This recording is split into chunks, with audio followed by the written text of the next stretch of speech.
Alright, that was a remix of Ken's theme from Street Fighter 2, basically. I asked for permission from Retro Kid, who remixed it, and I was given permission, so I'm using it. I'll probably play some of his, or theirs, other stuff.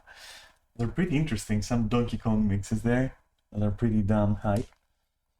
So yeah, I'll be using those as my intro. Anyway, Saturday stream, right? Hey Neris, how are you? I'm not really sure where to go with this. I just know that I wanted to stream on a Saturday, on this Saturday, basically. So, you know, here we are. Okay, I know. I watched Jujutsu Kaisen. Is that how you pronounce that shit? Looking forward to dinner. Oh, how so? Why specifically today? Raclette. I see. Is that like this weird cheese mix?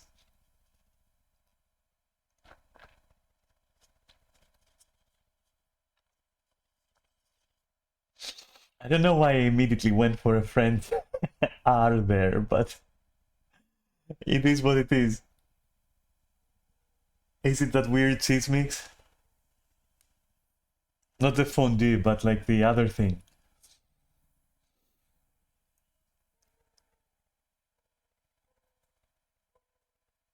It's slices of thick cheese that you melt and then pour over bread or potato. Oh my god, I hate you.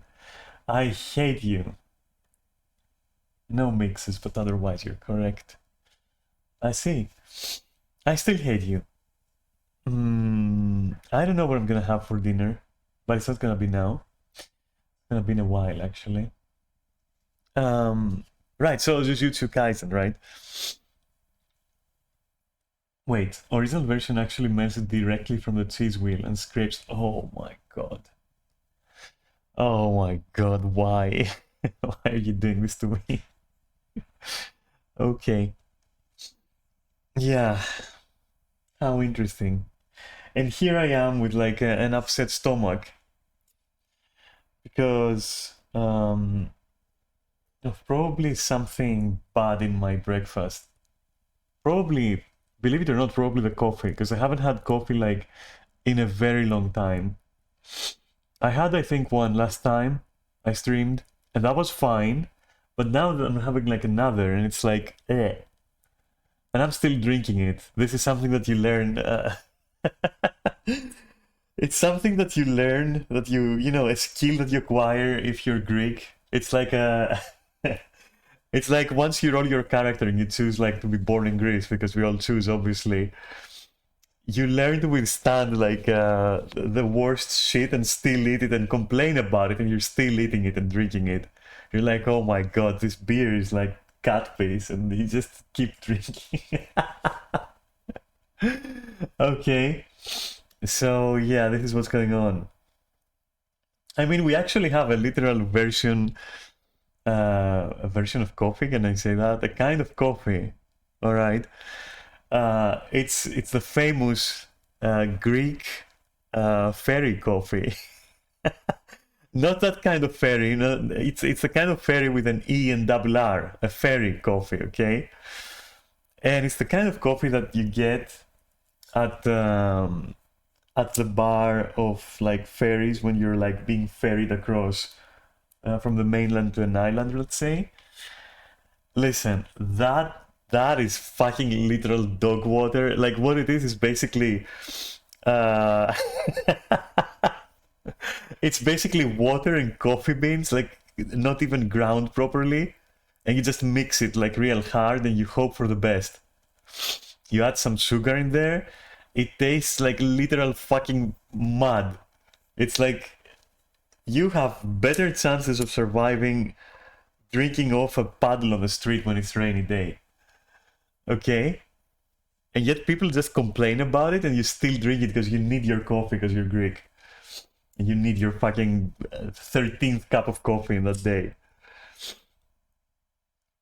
So yeah, and other stuff like we do like lots of stuff like that. We are horrible sometimes. I mean, for example, when another famous Greek thing like souvlaki, right? Like the ultimate street food. But when souvlaki is bad, it is. You know what? You're better off eating fucking pizza with ants and spider bellies or something. I don't fucking know. You get the point. It's like when it's bad, it's really bad. It's like really fucking bad, and we still know to eat it. So yeah, it's one of those racial skills, I guess. Anyway, so what was I gonna say anyway? Hmm. Right, Jujutsu Kaisen. So I watched the entirety of that, both seasons. Um, I mean, I don't get it, honestly. I, from a point on, I was watching, especially from the middle of the second season and on. I was watching just because I was at that point, doing the equivalent of having like fairy coffee. Okay, I was curious and I wanted to like to contain it in my mind and then judge it and then complain about it and then also, probably never watched again. It was kind of interesting. It felt. Mm, so from the middle of season two and onwards, I kind of lost track of the power scaling. I somehow managed to catch up with it as a manga, and I'm still lukewarm. Yeah, yeah, exactly. I'm very lukewarm to it. Like I don't. It's not there somehow. Like it feels as abstract. Like at least the second season as a whole, on average, like the episodes felt like some kind of, as abstract as Evangelion, right? That kind of thing. Like, do you really know what the power levels are? Do you really know like what the limitations are? Like, I don't. I feel like it started different, and towards the end, it became like some kind of like fucking LSD fucking fever dream or something. I lost track of what was going on, and I was like, okay, yeah, cool. It gets weirder. Yeah, I don't know. It already was weird, but I have to say, it has some very strong points. It really does. It has, um, like some of the characters, not all. Some of the characters react very properly to some things. Like for example, the main character, right? When the demon inside him leaves him and goes like, "Hey, enjoy the sight," and the guy, comes to and then realizes what he's done. Kill those two girls and blah blah blah and all that shit. And he starts puking, for example. I mean, some details like that kind of almost sell it. The fights can be quite shit, but also quite good. Like it's all over the place. Like it's too abstract for me. I don't know. It's all over the place. There are times when I'm like, okay, I get where the power levels are at, and then it completely goes in another direction. I'm like, okay, so that can happen. Okay, kind of like that. It's weird.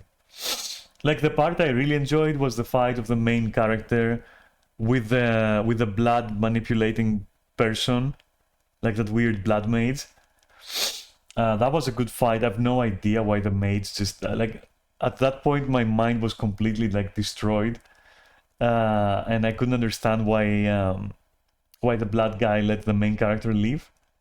I don't get it. I'm sorry. Maybe I'm fucking dumb, but I don't understand why he just walked away going like, oh, I have memories of you being my brother or something.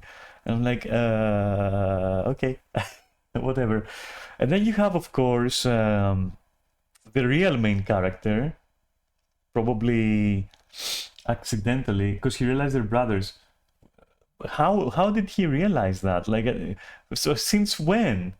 Like, I don't know. I feel like I must have missed some scenes, like, just tripping out hard or something. But whatever, I just went with it. I was like, okay, sure, whatever. But yeah, that was actually a really good fight in the bathroom there, in the water closet and the WC of the station there. That was a good fight. Gojo is the real main character, let's face it, like the real MC, okay? I don't like Gojo, and I don't like his powers. Like, for real, they're just like the most... They sound super scientific, but the result is so underwhelming because basically it's Subaku Sensei anyway. Yeah, sure, give me spoilers. I'm gonna watch it if I want to. I don't mind spoilers. But like, he... So Gozo is like... He has a mighty push, he has a mighty pull, and he has like a generic, like, you know, force blast, Jedi force blast, and generic, like, invulnerability field. Like, his powers are boring, man. I don't know. I found it boring, honestly. How is Gozo dead? He's right there. Or do you mean he dies?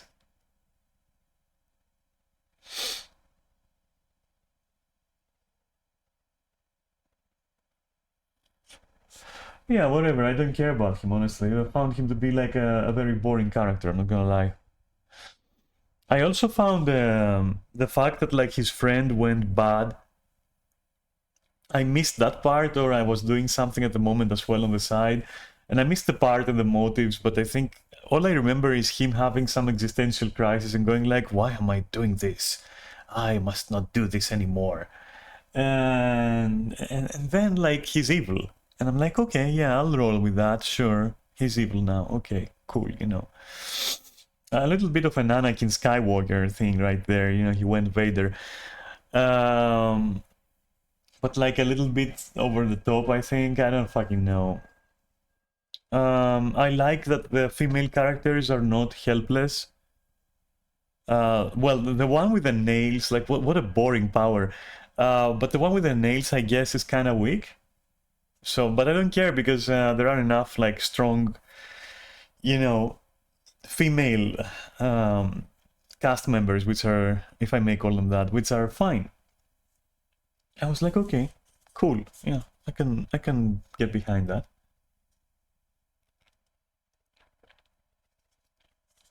You know, not every one of them is like helpless.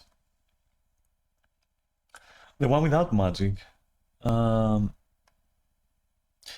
if you're talking, if you're talking about the guy with a worm around his shoulder, out of which he draws swords and has like this cool chain and like he's super strong without magic, favorite character, easily, and ridiculously fucking strong.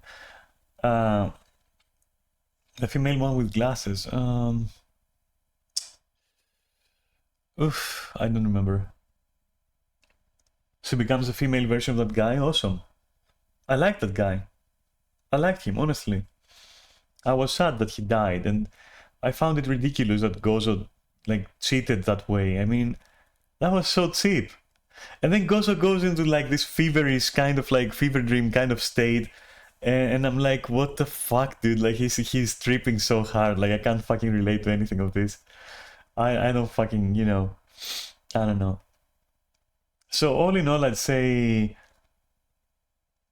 I enjoyed it more than Chainsaw Man or whatever that anime is called. Which to me that was like just bleh, honestly. Even the author doesn't like Gojo. Yeah, I mean I'm not sure what he was trying to create. It feels like it's a very clumsy creation, Gozo as a character. Character, yeah. I'm Greek, what do you want me to say? Character, okay? Characteras, Greek. He's very clumsily made. He's some kind of like Goku plus like Kakashi kind of thing. Like I don't know, dude. And he has like some weird femininity to him, but not the kind that I don't know. A weird thing. He's weird.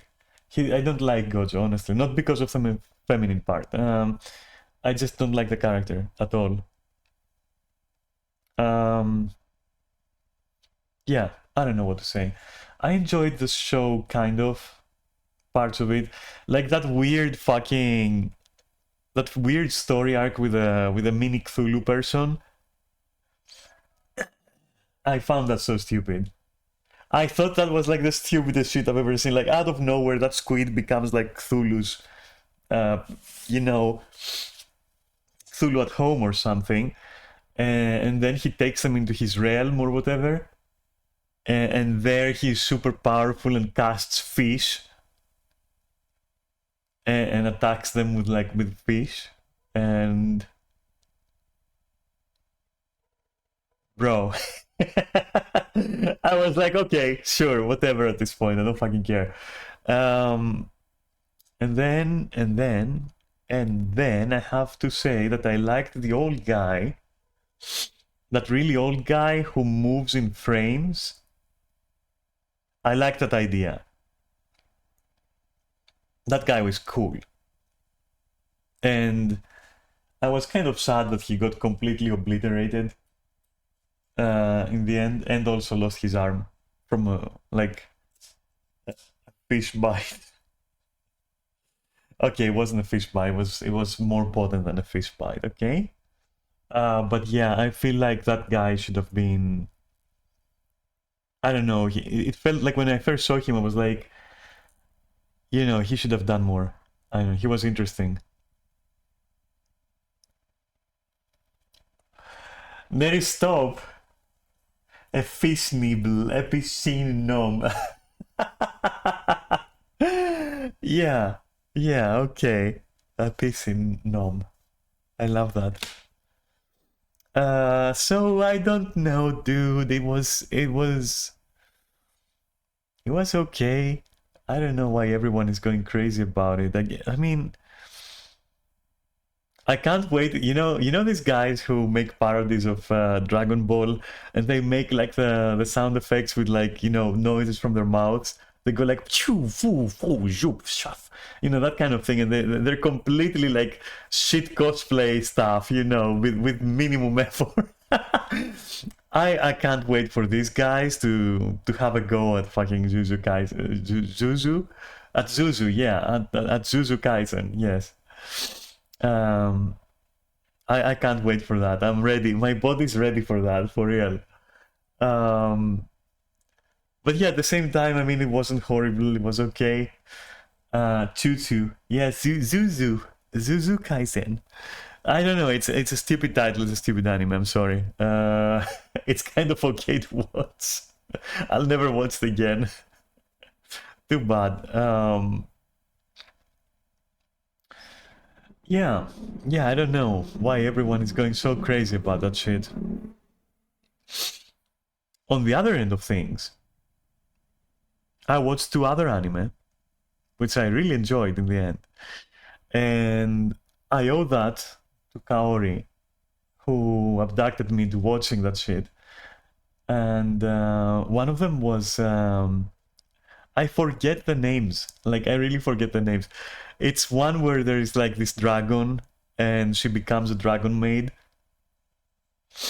And so that one I'm not sure if I was enjoying Kaori enjoying it, because Kaori's kind of cute. Kobayashi's dragon maid, yeah, that's the one. Kaori is cute when she's enjoying stuff. So we were just watching, and there were some scenes that kind of make you, they kind of make you flustered, with feelings and such. And we were on voice, and Kaori would go like, "Yikes,"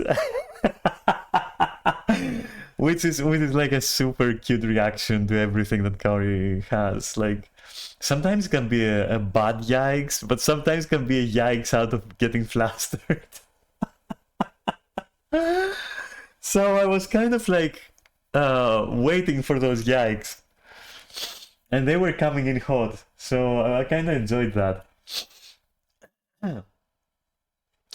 But the one I really actually enjoyed, even though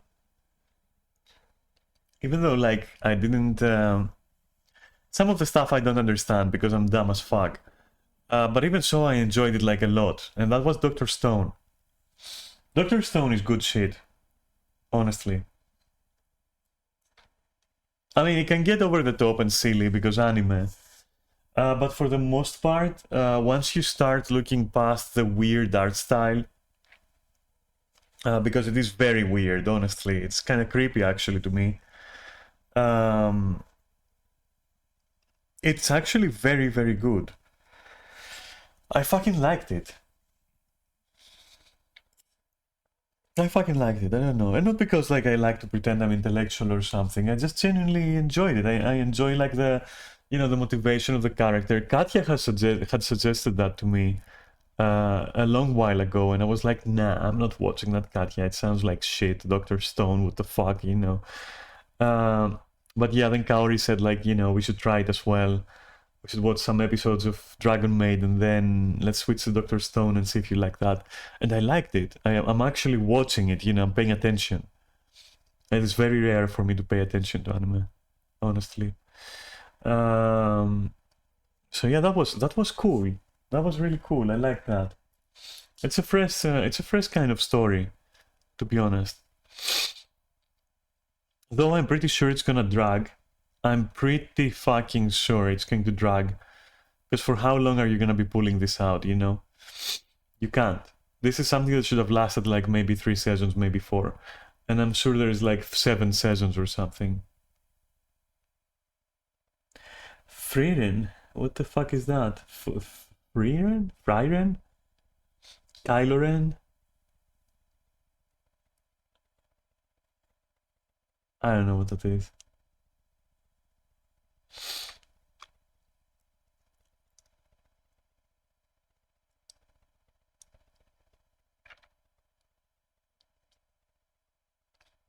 Freezing, okay.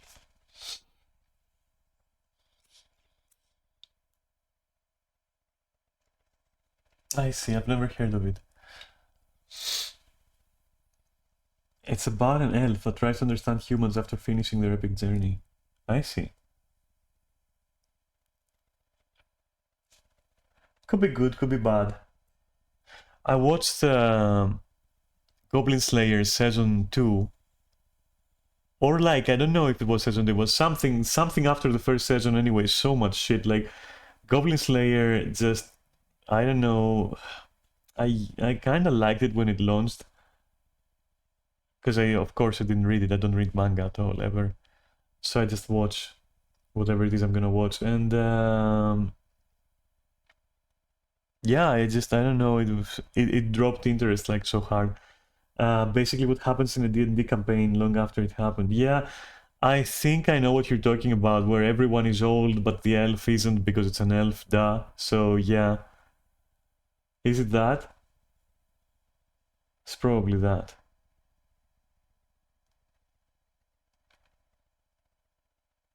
Pretty much, yeah. Yeah, I've heard of it after all.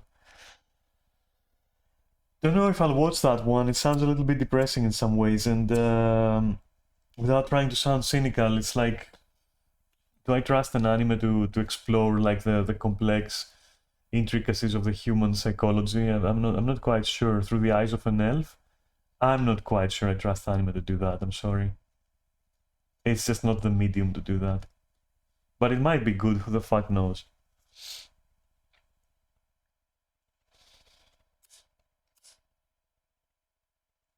Wait, definitely that good?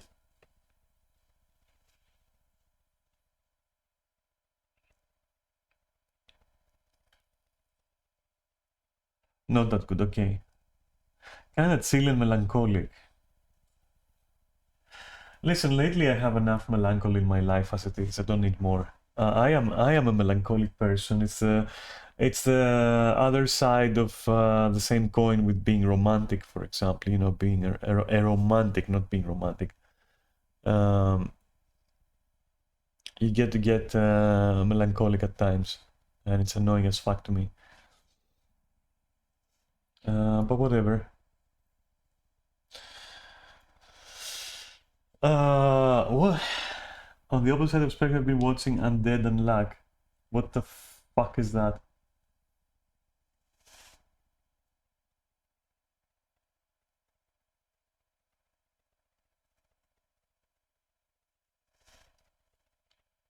Very hyperactive. Oh god. I see. I see.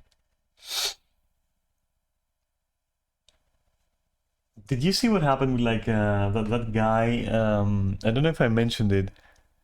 It was about a stream. I don't remember the name of the streamer. Just just some, just some girl, I guess, who invited her mod over to have a stream together, and she ended up like, I don't know, like just fucking dogpiling on the guy and like shitting all over him and all that. And I don't know, I was watching that and I was cringing so hard. And then like Moist Critical, like I'll just call him Charlie.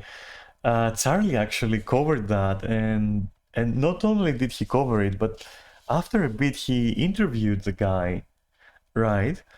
And holy shit, like that guy is, it made me wonder about myself. Like I got so much secondhand embarrassment that it started permeating my existence. I was like, wow, have I been treated that way ever? Did I treat anyone else that way? This is horrible. I was getting so much secondhand embarrassment that it became first person embarrassment for some reason. Like that was so cringe to watch. The interview was also so cringe to watch. I just couldn't from a point on. I was like, what are you saying, dude? I don't know. And it's even more interesting that like a day after I stumbled upon like this guy called Ryan the Leader, I think on YouTube or something. And he does some sketches and gigs and whatnot, gigs, what the fuck, I don't know. And one of them was about, one day in the life of a Twitch mod. And it was literally that, and I was like, wait a minute, when was that made? And it was like 2 years ago, and I was like, oh, damn, he saw the future. He saw that guy's future. Pretty impressive. But yeah, I don't know. Fucking weird vibes. That interview, let me tell you. What else did I watch? Let's see on YouTube. Oh, some ordinary gamers covering those weird Jew tunnels.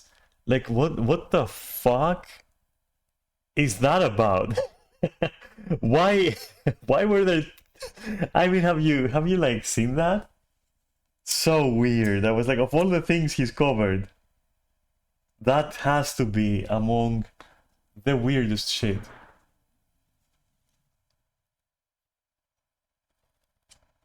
I don't remember now, because like, I binge watch the stuff and then I forget, right?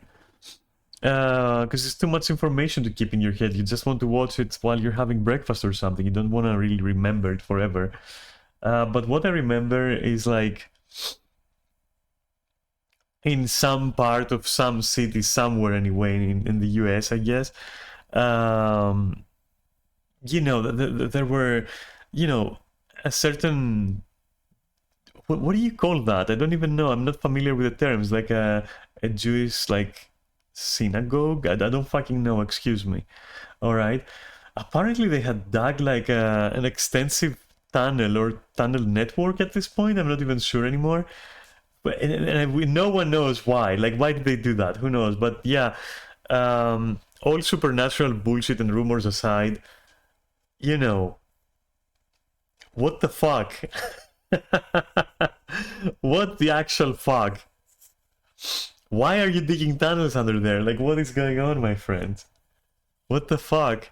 Anyway, that was impressive. I was genuinely impressed. I was like, this is like straight out of some movie or something. For real.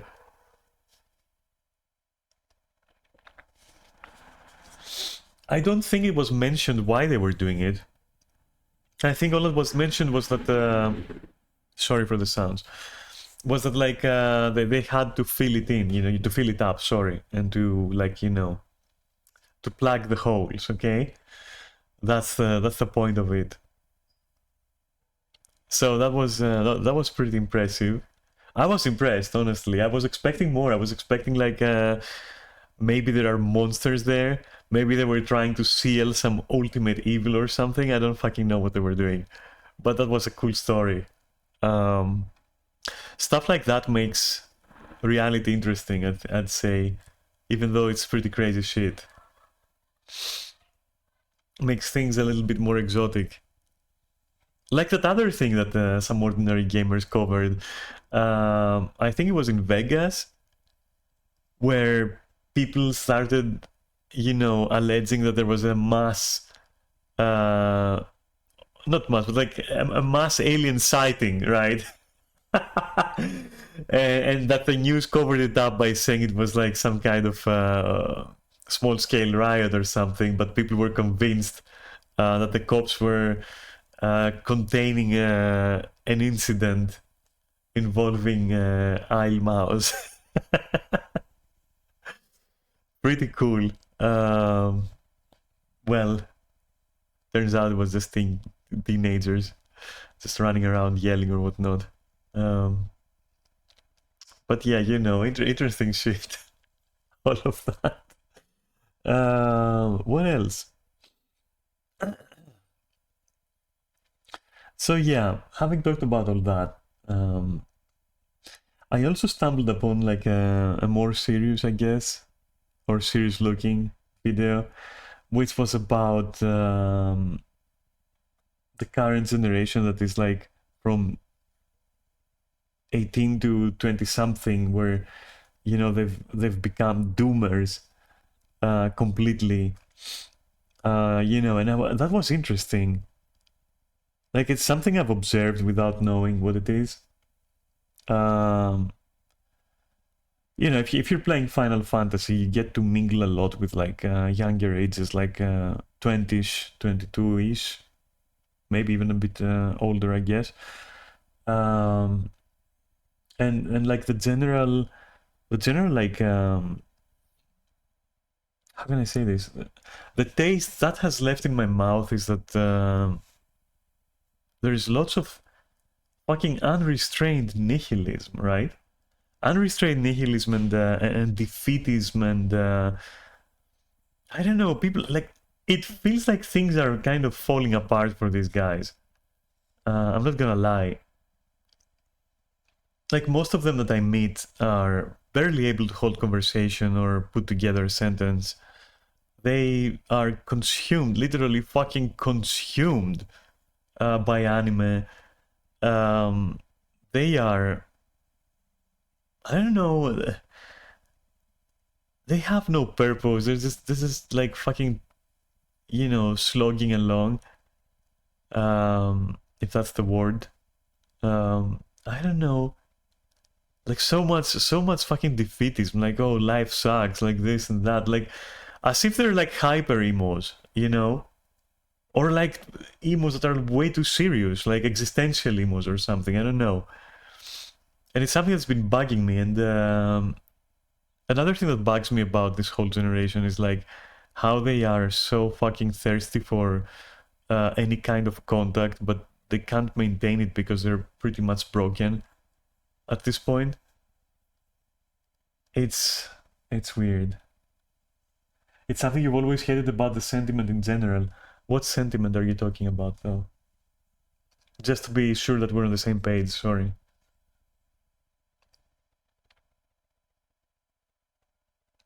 The doomer thing. Yeah. It's so weird. I don't know. There comes a time where you can blame COVID and all that, which of course, yeah, I get it. You haven't lived long enough, so COVID years were a large part of your growing up, obviously. But that's done now. You should go out and touch some grass at one point. You should, But instead of that, what's happening? And gosh, just please don't hate me for bringing it up again. But like, it's in context of what we're saying, okay? Instead of like doing that and like going out there, developing their social skills, literally crawling out of the mud of the COVID mud and of the existentialism nihilism mud that they're in, they dive deeper and they go for all the e-dating and the VR fucking things and all that, and they become even more lost in that because they find other people there who also think that this is the penultimate way out. and it becomes a shit show at that point, I feel. But yeah, I don't know. I don't know. This is like, this is one of the things that you just have to fucking, you have to fucking wake up and say like, okay, enough, you know, enough. I'm gonna like, I can't be terminally online. I can't be terminally in an MMO. I have to fucking, you know, go out there, like meet a friend, fucking talk to someone, develop my skills, you know. Um, People aren't born social in the sense of, you know, being able to talk to each other, you know, on a whim. It's like, it's something that you have to develop. It's something that you need other people to be there for, you know, kind of.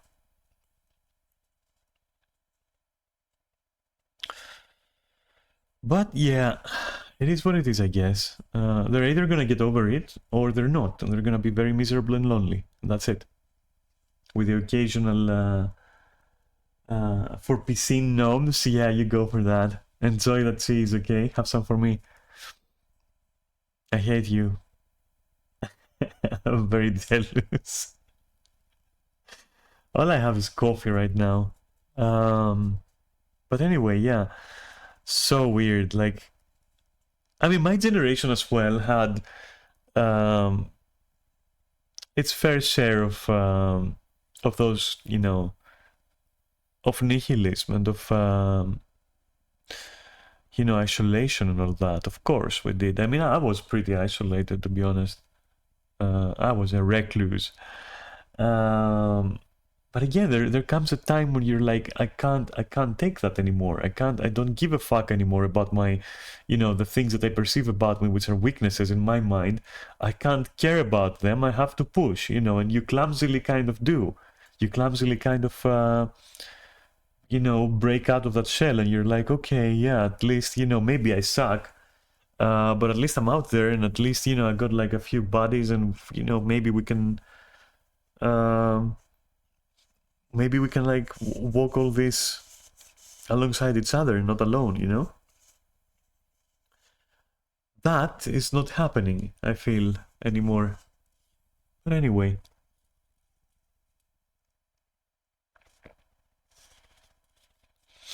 I'm not gonna lie, a lot of it, for some people at least, a lot of it was quote unquote done in order to get a girlfriend or a boyfriend. It wasn't the right motive. It worked, but it was a big motive for a lot of people. Like, oh yeah, you have to be social because girls don't like antisocial people. You know, that kind of thing. In those, you know, in those times, that was a very prevalent like thought, you know. And flawed as it was, it did push some people to socialize, and then eventually, you know, they became better at it, and they became more familiar with that whole thing, with like making friends, with like, you know, and it kind of took its way. So it went on its own way, and people became social, whatever. You know, you get the idea. I'm trying to speedrun it here, okay?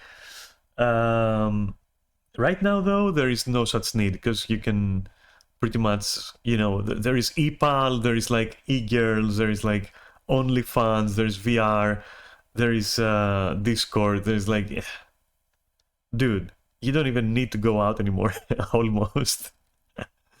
If you know, you can convince, it's more easy to convince yourself that you don't need to than it used to be. And there's a lot more peer pressure to do so, actually, you know, because it is peer pressure at this point, because everyone else who is also like that will be going that way. As I said, it's the chosen path, it seems. Which is sad, kind of, at least in my humble opinion, right? But it is what it is, whatever. What can I say? Um, it does sadden me, though, that people feel like that's the part that concerns me the most. Like, everything else I don't give a fuck about, you know, more or less. But the part that concerns me the most is this, you know, this immense feeling of loneliness and all that shit isn't healthy, you know. That shit ain't healthy for anyone. I'm not gonna lie. I mean, I've literally not left my place for years now.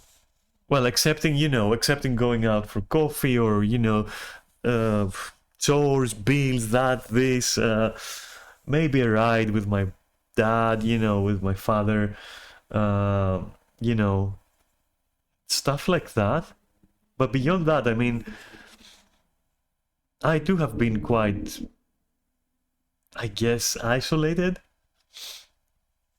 But I've already built resistance to it. I've already have the proper mechanisms to cope, let's say. And whenever someone says, hey, let's go out tonight, all that stuff, I can just go out, and it's that simple, it's that easy. The skills are there, the core is there, right? It's like riding a bike, you never forget. What can you do? These people don't have that. They don't know how to ride a bike, that kind of thing. Metaphorically speaking, okay, maybe they do. Which is sad. Like, I don't know, it kind of makes me feel sorry for them a little bit. Like, what the fuck, And it does things to them as well. Like, you can see it in the way they talk. You can see it in the way they communicate. Which to me is kind of pathetic. But like, I can't explain. Not it's like, yeah, pathetic is a good word for it, I guess. Miserable is another word, maybe.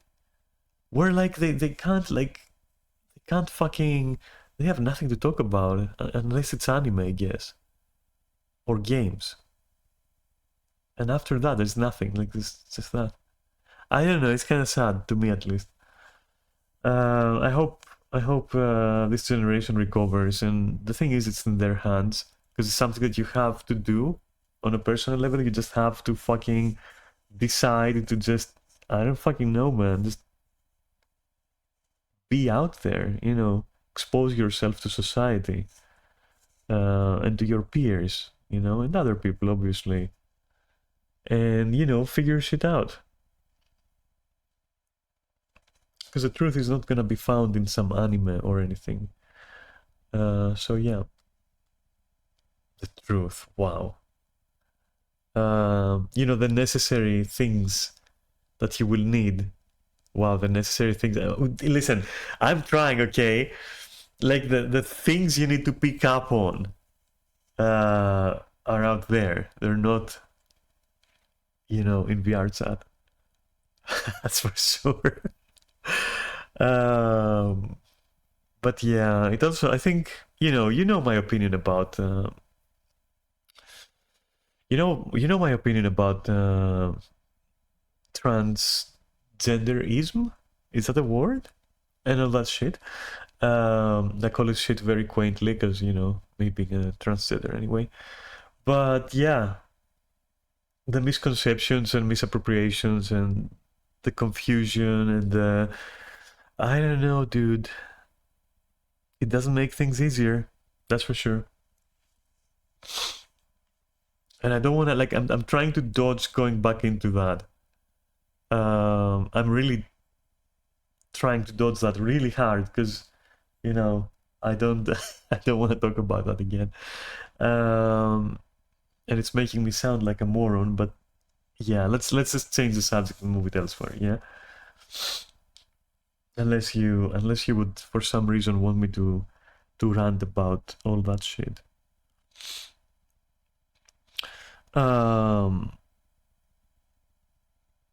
Right, there was a video I wanted to watch with you. I'll wait for Neris to be back before I do. It will be interesting to hear his opinions, I guess. So patience until Neris is back. But yeah, I mean, I guess I could talk about the gender stuff because it's just adjacent to the issue. It's not like I want to focus on that. But like, what I think, is that there need to be, without gatekeeping or anything, there need to be some distinctions made. Otherwise, things start kind of melding into each other and losing their meaning. and already a lot of words have lost their meaning for this generation. For example, if you're flirty, you're considered lewd. Like you're gonna be called lewd. If you're um, poking fun, kind of flirty, oh, again, lewd. If you're, just trying to give you an example of like how some words are used, for example, Um, so the whole trans thing, like when you ask someone about it and they tell you, oh, I'm trans, I'm she here, like, and I'm trans, and what they mean is like they enjoy the way others treat them if they present female in a game, because that allows them to have more contact with people. Like that literally is what it is. Like, gives you some kind of comfort. And so they go like, yeah, no, I'm trans, yeah, of course. But like in reality, all it is like you're just playing, you're just role playing, or not even role playing, but you're playing the role of a female. You've assigned yourself the role of a female, basing it on your avatar, on your character. Wow, avatar, come on, dude. Because it's easier that way to find people to communicate with you. And also PP goes hard, so on both ends, so that's a win. And so yeah, that's what to these people being transgender is, really. Because otherwise, what is it? I mean, you talk to them and I don't know, the most feminine thing I've noticed about them is the excessive use of owo and owo, and like the excessive use of like emoticons that are cute, like anime emoticons, I suppose. That's the only thing I've noticed. Like, no one is literally trans from the people I've met. Almost no one, at least. The majority is just people who, I don't know, I guess they realize that life could be easier for them, or not realize, but seem to think anyway that if they were to be female, things would be easier for them, or something, easier to get friends. Or the heavy lifting of which would fall on the other person as well, because they're females or whatever. Like I don't fucking know. I'm just trying to convey. I'm trying to convey their views as I perceive them, as someone who does talk to people like that. Because let's face it. I will talk to people. I do like to flirt. I do like to, I enjoy like certain things. Don't judge. But you get what I mean. Like at the same time, the fact that I enjoy it doesn't mean that like I can't criticize it, for example, for what it is. And especially myself being a trans person, I'm like, hey, if all that I do, all that I am, all the introspection, all the years of realizations, of finding myself, of checking, examining my own thoughts and exposing myself to people to see what's going to happen. All of this work that I've done with myself, all of this is just condensed into, I play a female character, I make other people's pee-pee go hard and my pee-pee goes hard. I am trans, that's it. I'm actually transgender. No, you're not. And I hate to gatekeep, but is it really gatekeeping at the same time? Like, I don't know. I mean, I wouldn't call it gatekeeping, but I would call it like keeping a level head, because if you don't, then you go into the territory of like accepting stuff like, oh, I feel like an Apache helicopter, so I am an Apache helicopter. You're not, you're human. Some things you just can't will, right? So if you just take the word of someone like, hey, yes, I am trans, I identify as female, yeah, and you just let that be, well, not that it's wrong to identify as a female, obviously, I mean, come on, but like, don't you have to kind of own that? Don't you have to kind of really feel it on like every level? Or is it like so easy to get away with just oh, I'm playing a female character, that's it, I'm transgender. Like, is it really that simple? I mean, I'm just asking here as a transgender myself. Have I been doing all this work for nothing? Was it so easy as just simply being terminally isolated in my home and pretending to be a girl online? Was it like that easy in the end? Is that what I wanted? Would I have stopped there? I don't know. Why are these people stopping there then? And if they are stopping there, because they are, trust me, well then, are they trans in the end? Or are they just like, I don't know, pee goes hard kind of people? And so, because there's nothing wrong with that, okay? But like, can we not call it what it's not? And can they not like misappropriate since they don't have to? Because like, there's no shame in like in it either way, I'm not even looking to shame or call out or anything. I'm just saying, if I've gone through like so much shit, and actually real life stuff, like, going out and presenting myself and checking myself against others and their ideas and their challenges to what I am and their, questions and their own exploration of myself, okay? If you don't own all that, if it's that easy as like, what are you, female? That's it, done, boom. It's like, it's not to say that you shouldn't do that. It's a good start. And it's a good like intermediate phase of exploration, but like, you can't ask someone, like, personally, my own opinion, okay, and you can disagree of course, but like, my own opinion is like, it's not as simple as just playing a female character and going like, yeah, I'm female, that's it, like, yeah, just treat me with C hair, and then I don't need to back that up with anything. I just said so, and that's how it is. But I mean, right? But have you what is your reasoning? Like, what are the real reasons for that? Like, what are your thoughts? Like, is it something that you always felt? Is it, because I don't know, it feels weird, to see people just saying things. What? And so that's what I was saying. Like, so in their mind, as far as I've observed, what seems to, what seems to matter to them is superficial. It's like, am I like a courtesan in a Final Fantasy club? Yes. I make people's peepees go hard, therefore I'm a girl. This is, I don't know, it's so wrong, in my opinion. It's wrong, actually, to be like that. I don't know. Like, have you actually, talked to someone? Have you actually seen a therapist who will challenge your views to actually see if you mean what you say? Are you on hormones? Like, what, with what are you backing all this up? In most cases, it's like empty words. It's just like 90% just hot air. It's nothing. But hey, if that gets them through this loneliness, I guess it can be a band-aid fix, kind of. The problem is the proportions it's taken are huge. Because of, like, again, we are dating girls, all that, like, all that fucking E stuff and VR stuff, and MMO stuff. Like, it's getting a little bit out of hand, I think.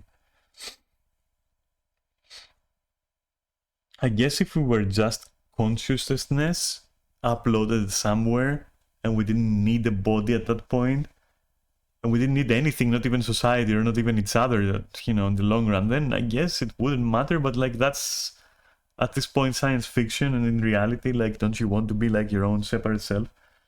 Don't you want to have like this physical contact in this physical body, if you wanna, be philosophical about it? Plus, of course, the reality of it is that we do, and it's there, and you're, you're in it.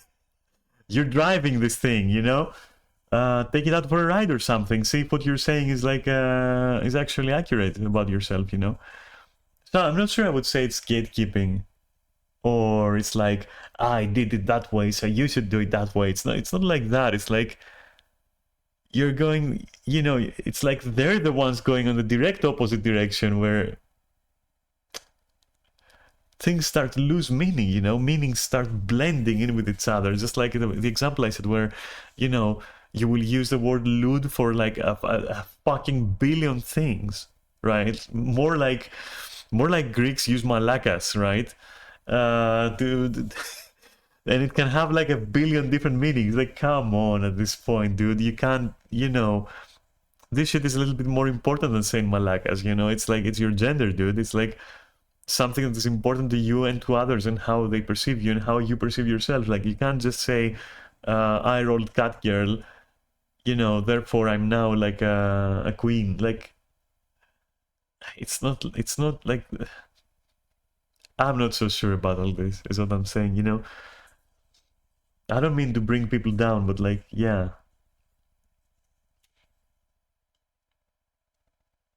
As for being trans, since I mentioned it, and just to change the subject, like, that's an interesting experience, because on one hand, like, you do so much work, you do so much, like, you explore, you question, you doubt, you then affirm, and then you doubt again, and then, you know, you argue with people, they argue with you, then you agree, you know. There's so much give and take, and so much back and forth, and so many weird phases in between and all that.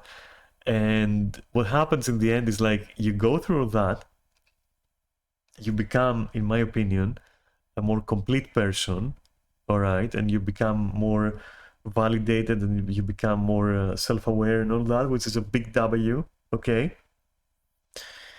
But in reality, what really changes is that, like, after a while you just have boobs, and you have like a softer figure and a softer face, and you know, and that's, yeah, that's pretty much, yeah, that's it. I think a lot of the change, and I mean, is that a surprise though? Like, should that surprise you? Because, like, it's just a body in the end, so yeah, you just change its shape and you feel better for it, and it, you know, you just, yeah, that's it, basically. It's not a magic pill that you take and then suddenly you're like a fucking diva or something. It's not like, things don't fucking change that much, in the sense of, like, you're still gonna have to have a job. That's rich coming from me, by the way. You're still gonna have to maintain relations with your friends, and you're going to have to go grocery shopping. You're not going to be celebrated for what you are. You accepted, which should be the norm. It isn't in many cases, which is sad. But, you know, don't expect some kind of fanfare either. I mean, I see all these videos pop up on YouTube, like, how is it to be trans? How is it to be this? Like, I don't know, man. I just got boobs, okay? That's what I wanted. That's what I got. That's it. Yeah. The rest of it was already inside me. It was already there. I just, now, you know, the exterior matches the interior a bit more now. It's great. It's awesome, but also it's just boobs and some curves, and that's it. Yeah, there you go. Boom. That's my journey. Nothing else much changed. My character didn't change. If you find, I would say this, if you find yourself changing so much that you're just a completely different person, and now, instead of, like, doing thing A that you used to do, you're now doing thing B, which you know, which is new and you never did before, you should question your choices a little bit. You should pay attention to that. Like, if I caught myself, you know, if I caught myself, I don't know, going far beyond, like, maybe being a little bit more emotionally sensitive, like, for example, crying at certain moments when I see something in a movie that I didn't cry before, you know, stuff like that. If it goes far beyond that, and I find myself, like, caring how I am on stream to the point where I have to fucking, you know, my makeup has to be on point, like, I have to do my hair, I have to present myself in a way. If it goes to that point, I'll be like, wait a moment, you weren't like this before. And it has nothing to do with you being feminine or anything. What changed? Like, what the fuck? Why weren't you doing it before? First of all, because, like, you know, you could.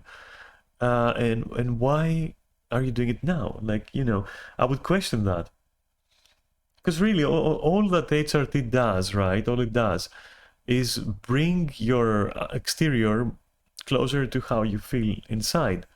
But it shouldn't, like, change you to such a fundamental level where you're a different person, like, perceivably, even by your friends. They go like, hey, you've changed so much, like, you know, we don't recognize you anymore. As a person, okay? As a person. You should really question what you're doing at that point, honestly. And I think part of that is something that people try to filter out when they tell you to, you know what, before you go on hormones, before you transition, okay, come out of the closet for a year or two, okay? Do some 24/7, okay? See what that brings out of you. See how you do, you know. And people want to speedrun that shit, but you know, if you speedrun that, isn't that like even more stuff that you throw out of the equation, and then just, you know, are content with just having a female avatar in a game, and boom, that's it. You're a woman, like. And I'm sorry for saying it that way, but it is that ridiculous to really believe that. Like, if you do, you know, I'm not saying you do, but if you do, and it's also the opposite. Like, even, you know, it's the opposite. If you are female to male, everything I said still stands. You know, obviously it's not gender based. It's like just being trans. Okay, that's what I'm talking about. So I don't know. I don't fucking know if. Why do you think I re-quit trying to feminize my voice? And did I tell you, by the way, I quit again? It's because I wasn't trying to do it before. Why would I try to do it more now? I don't fucking know in the end, you know. I guess if it starts happening, it's gonna start happening. I'm not gonna like push it anymore. Fuck it. In fact, I'm pretty sure that even if I was naturally born female, I would probably, and I had a squeaky anime voice, I would probably be like, hey, maybe I need to work on that, because I don't want to sound like a fucking cartoon, you know? And you know, it's good that some people appreciate that, and that some people like being that. That's good, you know, there's variety, options. You don't have to be the same, obviously. The point lies in, like, you know, being yourself. Which in my case, having a squeaky voice wouldn't have been myself, that's what I'm trying to say. So yeah. Though I'm pretty sure that like a lot of people are fetishizing trans as well, and you know what, this is perpetuated exactly again by the same people who just, you know, rolled female in a game, and now, wow, you know, they're fucking female, that's it, because they say so. They also here perpetuate that idea of that it is just a fetish by trying to achieve these exact standards of the anime, of the typical anime girl, you know. That's something I've observed. I don't know. It seems to me that people are implying that if you can't do makeup like a teen queen or something, if your voice isn't like a high pitched, like, you know, typical blonde, you know, anime girl protagonist kind of levels of voice and intonation. And if you don't absolutely look like you're 50 years younger than you are, then you can't be trans, and then you can't be this, and this is so wrong. Now that is gatekeeping, in my opinion. I mean, there are so many ways to be either male or female. Like, so fucking many ways, you know? And since we're talking about fetishizing that shit, like, okay, I'm so fucking tired of these three things that I'll mention being fetishized in the worst way possible. And this is relevant to the video I want to watch with you. So the first one is like being built, right? You know where I'm going with this, like muscle mommies, quote unquote. Like, what the fuck is this obsession? Let them be what they are. Like, you don't, you know what? If you like them, okay. But like, can we stop like this weird trend where it's like, oh, muscle mommy, yeah. And you see like cringe videos like muscle mommy versus goth girlfriend. Like, what are they, Pokemon? Dude, it's so cringe, honestly, and hurtful. I don't know. Yeah, you can be muscular if you want to, and feminine, and a woman, or a man, okay, or anything else. But it's the fetishization of it, which usually comes from like absolutely just straight people, like see what the fuck, cisgendered straight people or whatever. You call it, like, you know, normal people anyway, not in a bad way normal, but like, you know, the average, okay. And again, not in a bad way, but like they're the ones who fall in that trap the most. No pun intended. But like, Yeah, it's like so. Anyway, I was talking about muscle mummies, as they call them. I hate calling them that. Um, the the idea of a mommy in general is just like, I don't know, dude. As a person who's 42 and has been called mommy quite a few times, I have to tell you,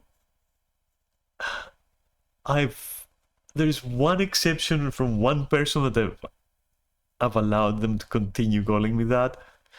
There's a ton of other people that I'm like, hey, you should really not call me that, okay? Not because it's inappropriate for the age or inappropriate for this. It's just like it's a stereotype behind it that I just don't. It's cringe. I don't know. I'm no one's fucking mom, okay? If I was your mom, you should, be ashamed of you. Now go do your homework. Okay, no, just kidding. So, but like, and the other thing is the goth stuff, right? Or any other kind of stuff. It's just that goth is more prevalent, always has been. Because, like, let's face it, fishnet stockings are just like, way too good. Goth is way too good. No offense to every other style, but we're the real queens. But no, just kidding. All I'm saying is that, yeah, it's goth especially has been fetishized ever since the fucking 80s or 70s. And it has been so fucking. It has been. I don't know, people who just don't know better seem to associate it with like sex immediately and like specifically, S&M, like BDSM stuff and like, being a little bit, more promiscuous and which is not true. It's like it's really not fucking true. And take that from someone who's like goth, trans, and an absolute slut, okay, which is myself. I still don't think, like, yeah, some of us can be that, but like, not more or less than any other fucking, type of people. So I don't understand this obsession. I mean, I get it, black is a nice color, I suppose, and again, like, the attire is cool. Is that a reason to fucking fetishize it, though? I don't fucking know. Like, whenever I wear fishnet stockings, I don't want people to think immediately that I'm like, that means I must need coke.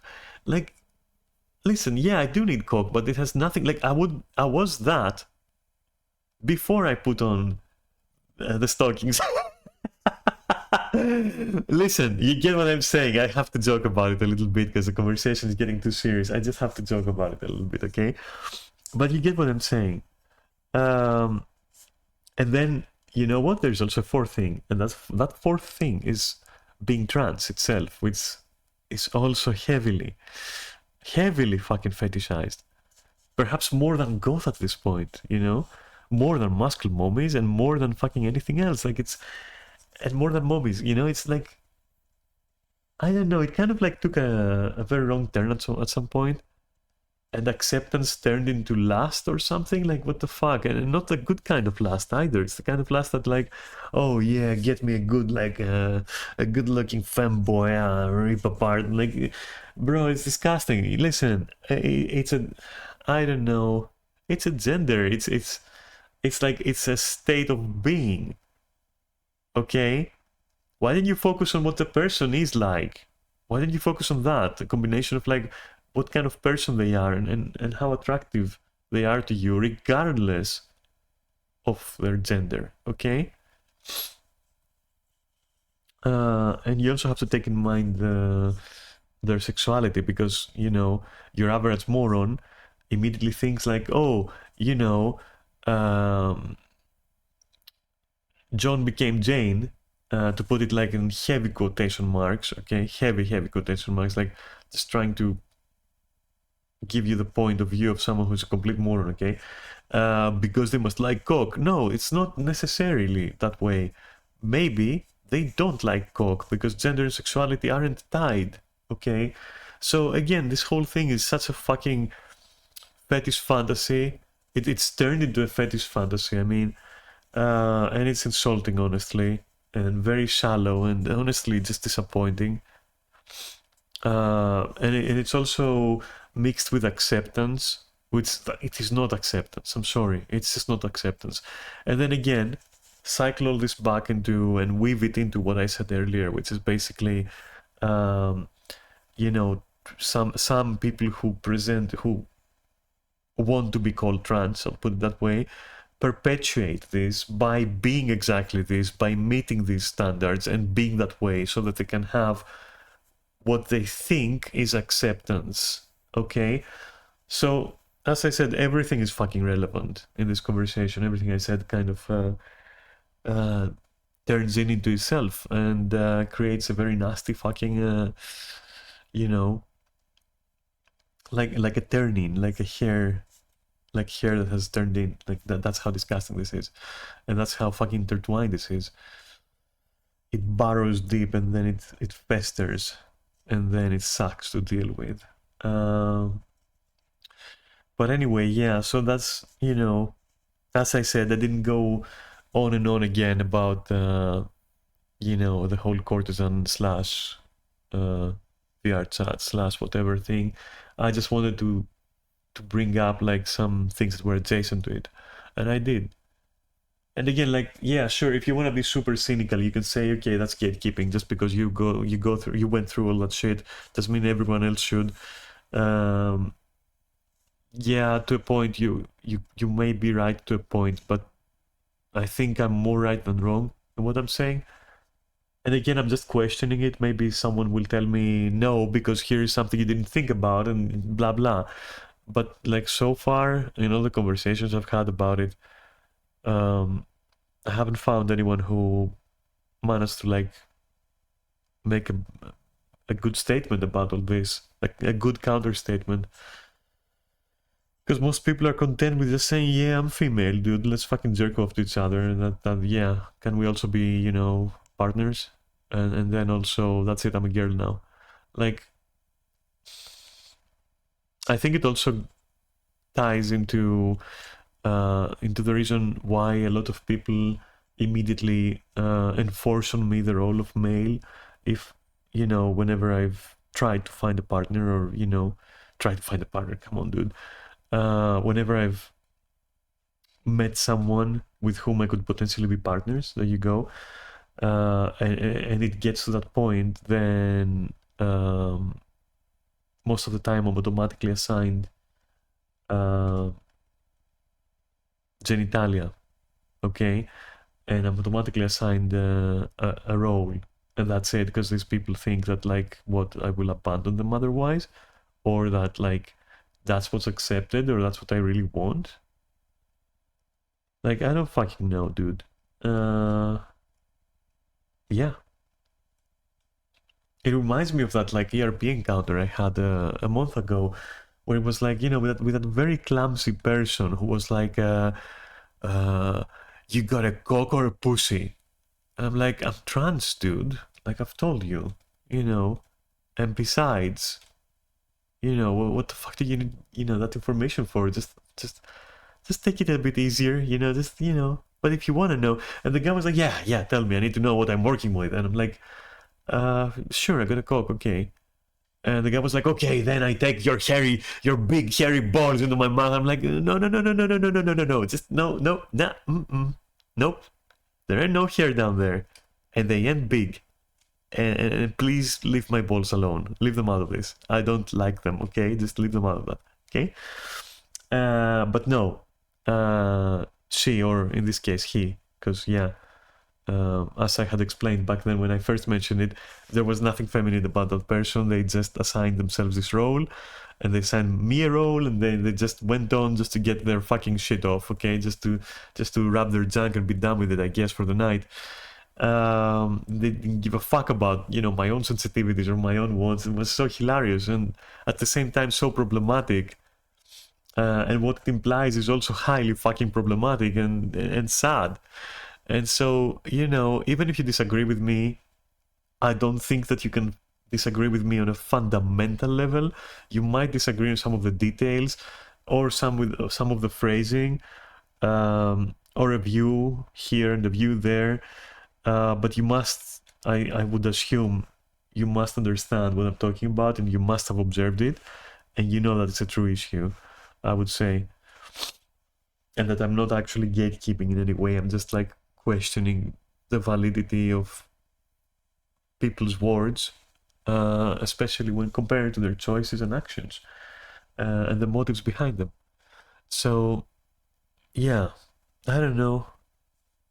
That's off my chest. And now that we talked about fetishization of certain things, we can definitely watch that video. And where is Neris? I will give him another 5, and if he's not here, we're gonna watch on our own. And I will also take that 5 to go and make some tea. Okay? And I'll see you back here. And hey, listen, some of the things I say, you know what? Maybe you don't like them. You know, that sucks for you. I'm just kidding. But like, you know, feel free to debate me on stuff. And you know, if you write to me, I'm gonna fucking I'll respond. There's no worries. And you know, what's the worst that can come out of it, you know? First of all. And second of all, we don't have to agree on everything. I mean, after all, here I am on a Saturday evening, just ranting, right? And that's what I wanted to do. Maybe you would enjoy more of my other content, which is just, you know, playing games. But on Saturday, I just, you know, I speak my mind. Let's say I just that's what I want my Saturdays to be. I just want to chill and talk about stuff that is on my mind, and see what comes out of it. Because a lot of that, like a lot of that, is not like it's not shit that it's not scripted, right? Or none of it essentially is scripted, which is, I know it can be a problem because sometimes I'll just talk nonsense. But like I prefer giving it to Euro, okay? And so, you know, a lot of the stuff that I say, um, I also say it to see how I feel saying them. Does that make sense? And to also see how others will react to them as well. Not to cause the reaction, not to, you know, not to cause controversy, but to test them against other people's views, kind of, yeah? Anyway, even though Neris returned, I will still go make some tea, and I will be back in 5. And, you know, I'll see you in 5, okay? And give what I said some thought, I guess. And, yeah, I hope, you know what? Like, the last thing I want is to hurt anyone's feelings. But also the last thing I want is to hurt my feelings. So if I'm not honest, I mean, even if I'm clumsy sometimes with my words, it will hurt me in the end. So I'll prefer like not hurting myself and hurting you a little if I did, because at least you can tell me like, hey, what you said is insensitive, and I'll be like, okay, explain, and then you'll explain. I'll be fine. Okay, cool, sorry, you know. But again, like so far in those like in expressing those views, I can't find any fault or like maybe there are flaws that I haven't thought about, like with my line of thinking, I guess, but I don't know. Anyway, I'll see you in a bit, okay? Take it easy. I'll be back in 5.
Well, you're gonna have to help me with the sound once more.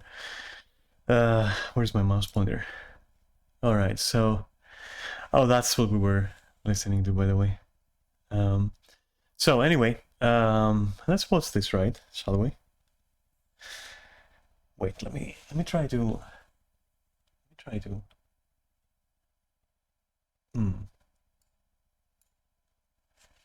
So first of all, lower my volume on my end. Right, first test. Let me put this here. And then put this there, maybe? Alright, what can you hear? Hello everyone, welcome back into today's video, and if you are new here, my name is Alyssa Rain, and it is currently one of the more... Can you hear it through my microphone? Too much. Before we like really go into it, yeah? Can't hear it through your speaker, yeah. So through my microphone, essentially, yeah. That's good. I'll be pausing and commenting, and before we go on, yada yada, blah blah, you know, fair critique, use rights to the owner, this and that. I don't mean any, you know, trespass or infringement, and you know, this is done for the purposes of just examining the content and not the person, and disclaimer, something potato. You get the idea, all of that. Even though I say it like that, I absolutely fucking mean it. I'm not being dismissive, okay? I just, yeah, I'm not even sure like what the proper words are, but you get the idea, okay? So let's see what the fuck is going on. And I've never watched the video of that person before. I've only watched like up to here. Therefore, I'm not quite sure what we're going to be, you know, exposing ourselves to. But I found the title interesting, and I found the person interesting in the sense that, like, yeah, I would like to hear what a fellow goth has to say about this. So, you know, that kind of thing. All right, so yeah, you know, and this is not a critique on the person, but like on their views. If there is going to be any critique, I don't know if I'll agree or disagree, or if you will, but like, you know, please separate the person from the views, blah blah, and all that. You know, you get the fucking idea, okay? I shouldn't have to go into such extreme lengths. I will also say that if we watch, you know, other videos in the stream, the same things are going to be standing. Yeah. Okay, so let's go on. Let's see what this is about. Morning, and I'm about to fall asleep. However, I really wanted to talk about this subject. I make a lot of TikToks, but I make those TikToks to kind of be like, hey, this like goth girlfriend thing is kind of weird, and it's a little weird that you're like fetishizing us, just saying. And people will... No, it's you don't need to say just saying, because yeah, it is weird being fetishized, and I have to say as well that like being goth as well as being trans and also being older, quote unquote, because I'm 42, and some people will fetishize that. That's like a fucking fetish salad at this point. So let me tell you, I'm already vibing to this, and I'm also very curious. Okay, I'm very curious as to what's going to be said moving forward. Okay, but yeah, it's not a just saying thing. I know why she said that, but yeah, no, it's a very real thing and a very annoying thing. Okay. Anyway, let's see. Backlash so hard. It will get so mad, and it'll always be straight cis white men. Well, yeah, that is true. It is true, but a large number of people who claim to be trans also fetishize that. It's almost like they're fetishizing themselves in that case, or you know, again, like I've told you, like how they assign me a gender and the sexuality and genitalia, is because they think that I'm the one fetishizing them, which is mistaken. But it perpetuates the whole thing. You get what I'm saying? I hope you get what I'm saying. They're all in my comments. They're like, oh, there's a problem with, it's just my type. Like, I'm not fetish. It's just my type. Is there a problem with having a type? If there's something wrong with having a type, I don't understand. It's like, but the nails clicking it just sells it. Okay, and I mean it in the best way possible. Honestly, I'm vibing to this person so hard. So yeah. Yeah, is it so wrong to have a type? No, it's not. But these people don't have a type. They are just sweating, literally. If you're getting this offended over this video, it's probably because you're the fucking problem! Anyways, I'm tired and ready to rage, so let's get into this video. Okay, so basically on my end, I have a slideshow. However, it's 90% typos because I'm trying to type with these nails, these long-ass nails, which someone gifted to me, and I filed them down probably like half an inch, like... Alright, so here's the thing. I am personally, I'm gonna be posing and like commenting on many things. I try not to wear stuff in general, including accessories or beauty products or anything, that will potentially, you know, obstruct me in certain situations, physical situations. I'm not saying that you should do the same. This is not you should kind of advice. This is just me telling you how I think. And I sympathize with the longer nails. I mean, I file mine for the same reason, honestly. So yeah, it's brave to. Those nails are very long. Trust me, even though it might look good, and it does. Personally, not my kind of thing, but it does look good. Good luck fucking handling stuff like your phone or something. But yeah, I feel here. They're a lot shorter than when I got them, and I do them for like special events, whatever. My special event was literally just going out of my house for once. I'm not gonna show the slideshow that I made for myself because it's all typos, and apparently people have fucking issues when I have type. What?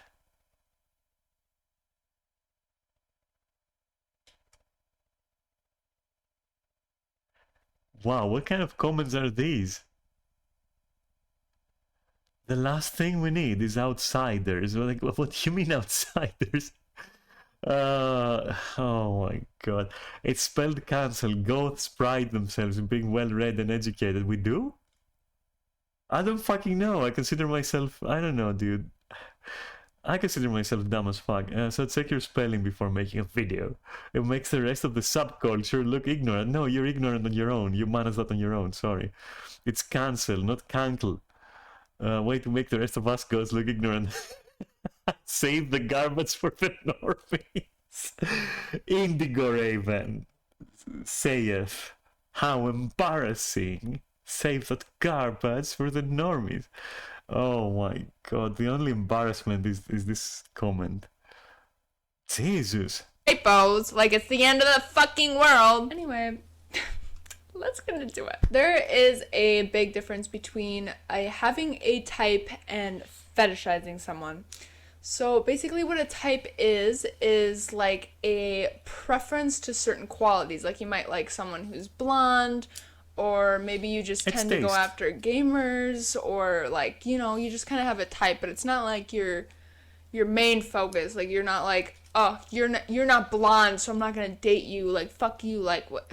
It's just a little weird. But as long as you don't like sexualize and objectify someone because of these characteristics, like it's fine. That takes us to what a fetish is. And a fetish is to have a sexual interest in an object or a part of the body other than the sexual organs, or in a person as if they are an object. Yeah, that is very correct. This is a big part of this. If you're objectifying someone, you see them as an object, and a lot of people don't think they're doing that, but if you have "I want a goth girl" in your bio, you're objectifying someone. That's No, and it's not just that. If you have that in any kind of bio on any platform, you're an idiot. I'm sorry. You're fucking delusional. Okay. No one who is that kind of person anyway would even take you seriously if they saw that in your bio. So it even is, it goes against its purpose. So, but again, being a moron, someone with that in their bio wouldn't realize that. So that's all I gotta say. Now, a huge disclaimer for this. Fetishization is a huge problem within certain races or people in the LGBTQ plus community. yes, yeah, And I'm not trying to say that I have it worse or that I have it the same, because obviously I can choose not to dress goth, even though this is what I'm most comfortable in. It's a completely different thing. Obviously, if you were born as something, you can't change that. well, I will add to this that you also shouldn't be forced to change being goth and dressing the way you want. So even though it's not a contest, I would say that if it were a contest, we'd be tied even, because I want to have boobs, you want to dress goth, I want to dress goth, you already have boobs, maybe you want to have a dick. All of that is in the same fucking level. Like all of that is really on the same level. So there's no need for like apologies in that, like, of that nature, I would think. Like, yeah, she can stop wearing clothes and makeup that she's wearing, but is that the point? The point is not to stop, the point is to be yourself. So in that sense, all these things are equal. And I understand that is a completely different spectrum. I'm not trying to say that like those people, like, I have the same problems as them or whatever. Yeah, you do have the same problems, actually. That's what I was trying to say. We actually share the same problems. We're being objectified and sexualized and fetishized. It's the same. It's the literal same problem. I'm not saying that to undermine what she's saying, but just to put it on perspective here, okay? I would talk about those things, but considering I'm not a part of those groups, I do not feel comfortable talking about that. And I believe that you should go to people who are in those groups, who are talking about those issues, and listen to them from their point of view. Which is also why in this video, I'm going to be talking about the fetishization of goth girls and just goths in general, because I am a goth and I have personally experienced that. And there's a whole other variety of like different races in the goth community, but I obviously have not experienced that. I've seen stories, and I do think those people are very valid, and I people should really hear them out. However, I am just talking about what I have experienced and the problems that I have seen, because obviously that is all I can speak on. But yeah, since I make goth content, I am just going to be talking about just the problem with fetishization in the goth community, and I'm not trying to compare it whatsoever to any of these other things. As in my experience as a goth, of just what I have encountered throughout my life with being fetishized, the number one thing is people thinking that I don't have boundaries. Yeah, it's what I was talking about earlier. Like no one cared who I was until I put the fishnet stocking on. That kind of thing, And the moment you do, the moment you start like leaning towards this or that culture, people who fetishize that culture, whether it's goth or not, will see it as an invitation, quote unquote. It's insane. Or like they will think that you're signaling that you are like, okay, yeah, I'm up. Like, if as long as you like this, X or Y or Z, I'm game. That's it. You can go for me. You can't. And I'll go on this later of why I believe people think I have no boundaries. But as soon as people see me, they will ask me questions, very obscure questions like, oh, do I have my genitalia pierced or tattooed? And I'm like, The fuck? Like, it would be really weird if I just went up to a stranger and started asking them about their genitalia.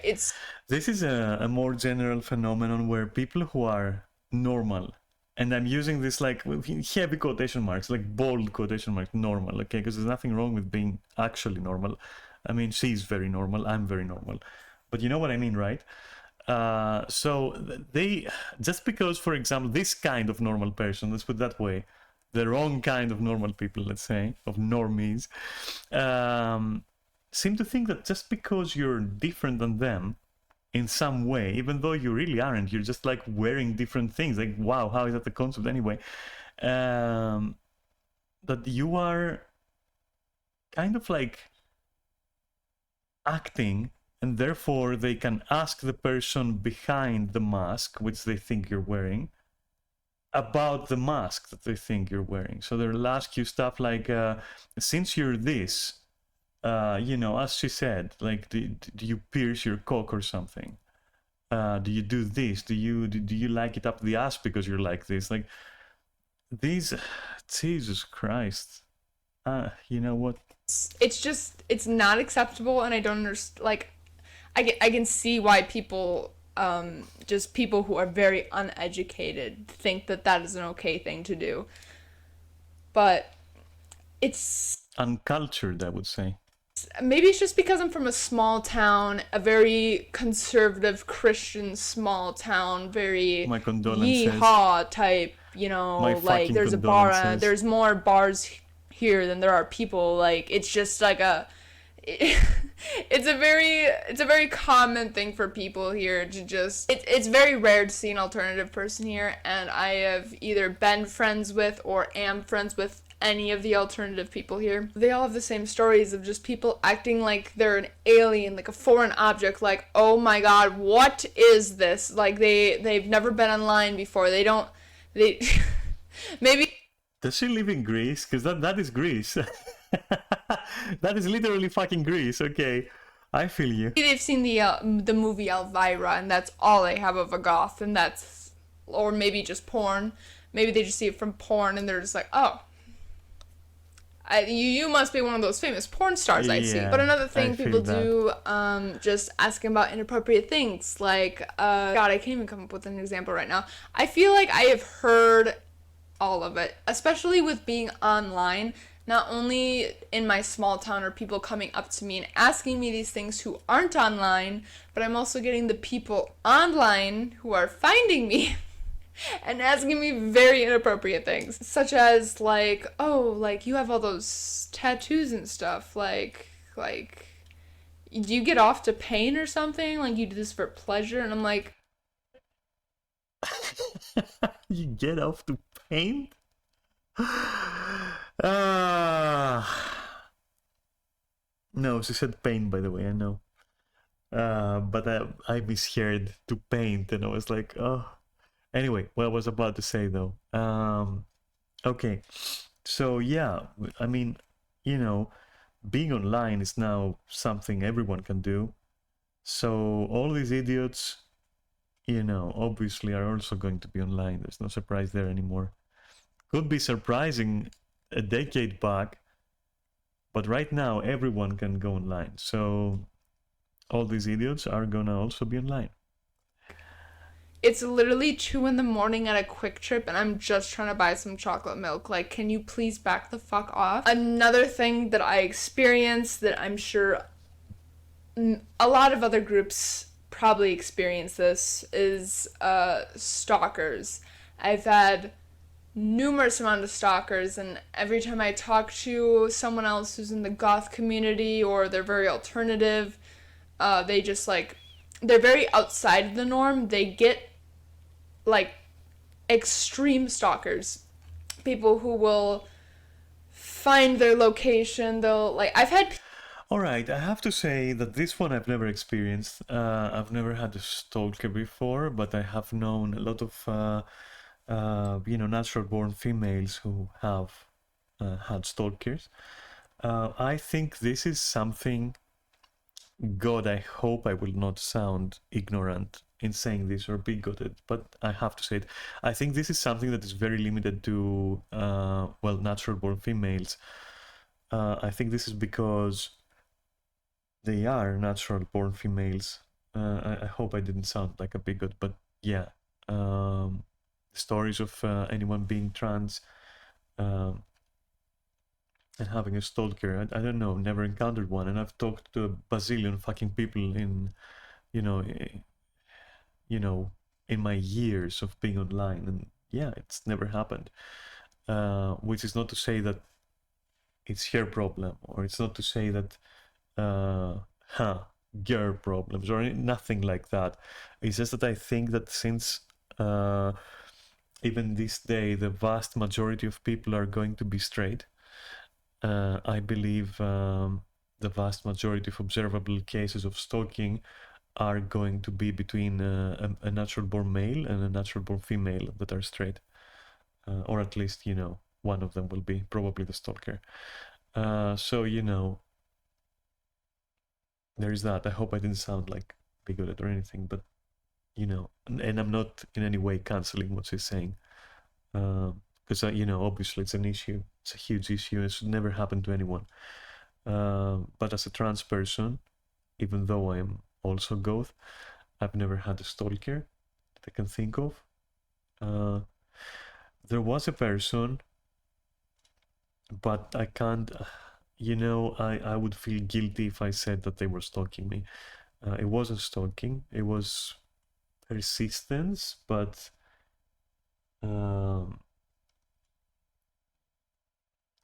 not overstepping, but very close. Like a little bit more, it would have been overstepping your boundaries, but like it wasn't though. So I can't, in good conscience, say that I've ever had a stalker. I don't think I want to experience that. People see me at a gas station and they will message me on Instagram and be like, I saw you. And I also. Okay, that is straight up creepy. So I have, okay, again, risking sounding a little bit weird. I will say that exposure, I'm not saying it should have this effect. I'm just saying it does have this effect. And it is something you have to know how to protect yourself from. Exposure, and especially on TikTok, which is like, what are you even doing? Like, were you hoping that you would remain anonymous? I'm sorry, but like, no, you won't, and you have to be ready for it. I'm not saying I'm not saying it's your fault or that it should happen again, but it will happen. You have to be prepared. Some people will recognize you, and especially if you're very recognizable, because she's in a very nice way. She is very recognizable. Like, there is no way that I would see this person and not be immediately like, oh, it's here. I've watched her on YouTube, you know. So if you're that identifiable, it shouldn't surprise you, even though it should still worry you, and you should still be prepared for it. And of course, it can be annoying, but at the same time, you are very easily identifiable, and as you should be. Of course, everyone should be. But what I'm trying to say is, more of like warn you, my viewers, I guess, that yeah, the more you differ and the more you stand out, well, guess what? You're gonna stand out. So if you can't take it, maybe don't post TikTok videos. Just stay to casual streaming, stay to casual, I don't know, stay on Facebook or something, on Discord, because yeah, the chances there would be much less. But like being on TikTok, which is like such a huge fucking platform, like a huge platform right now, yeah, you're gonna, and especially in the US, you're gonna stand out. Like, lots of people are gonna be watching you. You have to be kind of mentally fortified for that, okay? I also jotted down what your license plate was, and like Jesus I've Christ. been following you around, and it's like, Wow, excuse okay. me, first off, why are you telling me this? And just the fact that there's probably many people out there who are following me around, and I'm one of those people who have been through situations where I am 24/7 paranoid of stalkers because I've had situations like. Right, so when your life becomes like that, And you know, I'm being fair, okay? I'm gonna criticize her as much as like everything else, like her situation, not her as a person, but like, you know, the situation, as much as like the problems she's having. So I'm gonna like be throwing punches on everything that I see that is wrong. So okay, if your life has, you know, is at a point where people are literally doing all these things to you on a daily basis, you need protection. Like at that point, you need to be protected somehow. Okay, and I'm not saying that you should be confined to your spaces, to your private space, but like, yeah, at this point, I don't know, move out, you know, do something. I don't know, just something. Go somewhere, go live somewhere where you'll be safer. Is what I'm trying to say. Because this is excessive. Like what she's describing is excessive. The only one time I remember where literally I was followed coming out of the club that I owned, or well, the club the half of which I owned, second largest share. Anyway, I'll say I owned just to keep it short, okay? I've explained my situation with that. I'll just say it like that to flex and to, you know, and to obviously keep it short, okay? But like at the same time, it's a deserved flex. Anyway, that's not the point. The point is I was followed, but not for like, the purpose was to steal from me in the end. I still regret that I was wearing high heels, so I couldn't run after the guy. And the guy just was very tactical with it. Like I was walking down the street. It was raining. I had to take a turn and like dip into a sort of like a stoa, right? An archway. Like how can I say it? I don't know really. Let's say a corridor, okay? To protect myself from the rain and to pick up my phone, which was ringing. And the moment I put it like on my ear, the guy just snatched it off my hand like that. And I couldn't, there was no good friction because I was wearing gloves. And also there was no way I was gonna run after that guy because I was wearing high heels, it was raining, you know, the streets in Athens are fucking disastrous. Like there are accidents waiting to happen. Like there's no way you're gonna run, especially if it's raining. So it's the only one time. And also I was basically, you know, tipsy and I didn't notice the guy following me. I knew there was someone there, but like my mind was like, nah, this guy looks way too small, you know, he ain't gonna try nothing. Turns out that yeah, he was very small and very fucking fast and very agile, and so he snatched my phone and left. And I would have caught up if I was like wearing any other shoes except like high-heeled boots. Anyway, that's the only time I've been followed, and trust me, after that time, I was more vigilant than a fucking space marine is. Like, there's no way you're gonna fucking get me. No fucking way. There's no way. I'm doing it all correctly ever since then. Like, you know, back to the wall, always observe your surroundings, blah, blah, blah, hold your phone in a certain way, everything, you know, be careful how you take your stuff out of your bag, like, you know. But this goes to point, though, that you have, like, if you're gonna be so huge, you have to be protected. Like, just, I don't know. Anyway, let's go on. This, where if I notice a car following me for too long, I will keep taking turns down just random roads to make sure that they are not following me.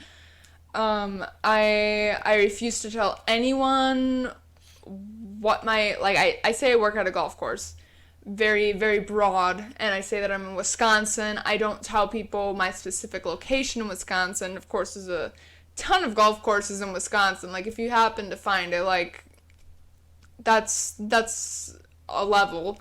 That's a level of stalker. I don't tell anyone the area I live in. I don't tell anyone where I work. I know a lot of people ask me who my tattoo artist is, and I can't tell anyone because I genuinely just assume that everyone is trying to stalk me. Yeah, this quality of life, her quality of life has taken a dip. Yeah, that's sad actually. I'm very sorry for that, but you know, yeah, I don't know. I mean, TikTok is so fucked up. Anyway. And I live very close to my tattoo artist, and he's not online whatsoever. My tattoo artist is very old school. He doesn't have any social media or anything. It's just kind of like you hear that he's a good tattoo artist and you go to him kind of thing. It's a small town thing. But I don't even tell people like who my tattoo artist is. I'm like, yeah, I'm like in Wisconsin, like it's a long stretch. I mean, you can probably find just as good of a tattoo artist in your location, considering that all I have is black ink. This is just straight black ink. This is all he does. I don't even have white highlights. Mainly because I'm pale as shit. You know, a lot of artists just do black. I think it's probably the most common thing because, like, color is a very complicated thing because you have to go with color theory and... Okay, whatever. I'm getting off topic right now. Another thing I experienced as a goth is I've been in relationships where I find out that they don't really like me. They just kind of use me as a flex. They're like... Oh my god. Yeah, been there. And that's not the flex. I've been there. Yeah, that... The moment you realize...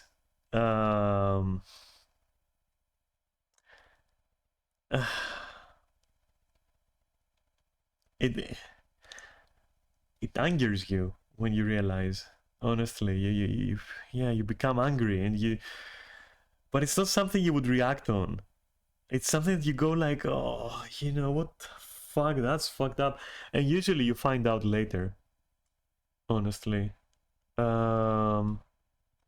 yeah, I'm dating that goth chick. I'm dating the goth chick around the town. I've had it happen so many times. Or like, yeah, I'm dating that girl on TikTok. Like, such a flex. And then I find out through their friends and things like that. Another one is I get nonstop every single day, multiple times a day, every single time I check my DMs on literally any platform of Dick people pics. fetishizing me or objectifying me or just sending me really out of pocket things that I'm like, I like people will send me things that I've never even heard of before. Like it is some weird fetish, and I'm like, why are you saying this to us? Like, I'm curious, what kind of things? Because she still hasn't said it's dick pics. My money is on dick pics, like for real. Stranger. Like, why me? Why did you tell me about this thing that I have never even heard of before? Is it just because I'm goth and you think I'm freaky and I'll probably be, like, into it? And also...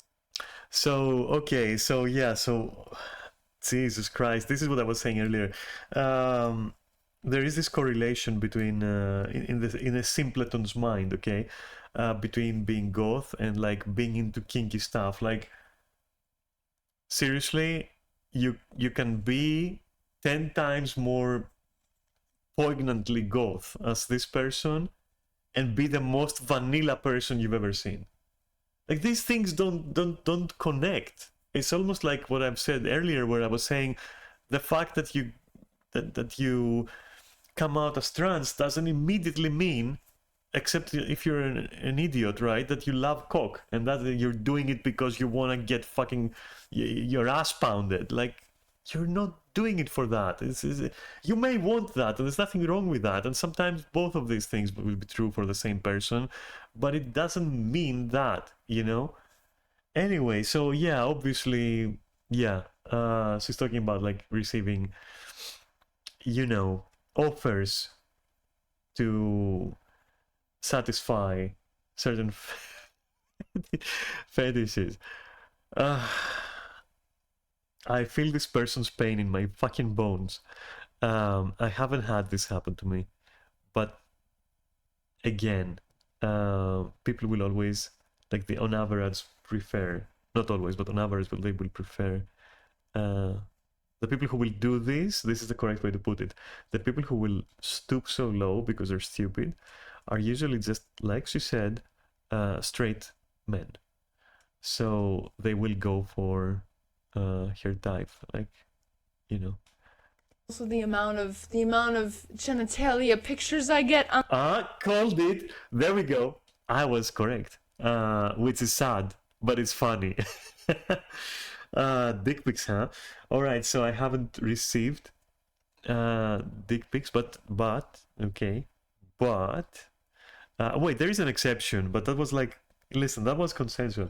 Anyway, but like there has been like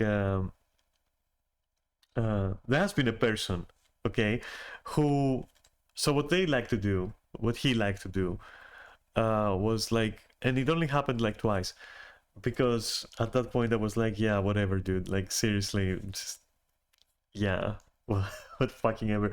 And to me it was more amusing than it was, not that I was laughing at the person, but I was laughing at what was happening, like what was taking place. I was like, I can't fucking believe this, I can't believe that's happening, I'm gonna live through it.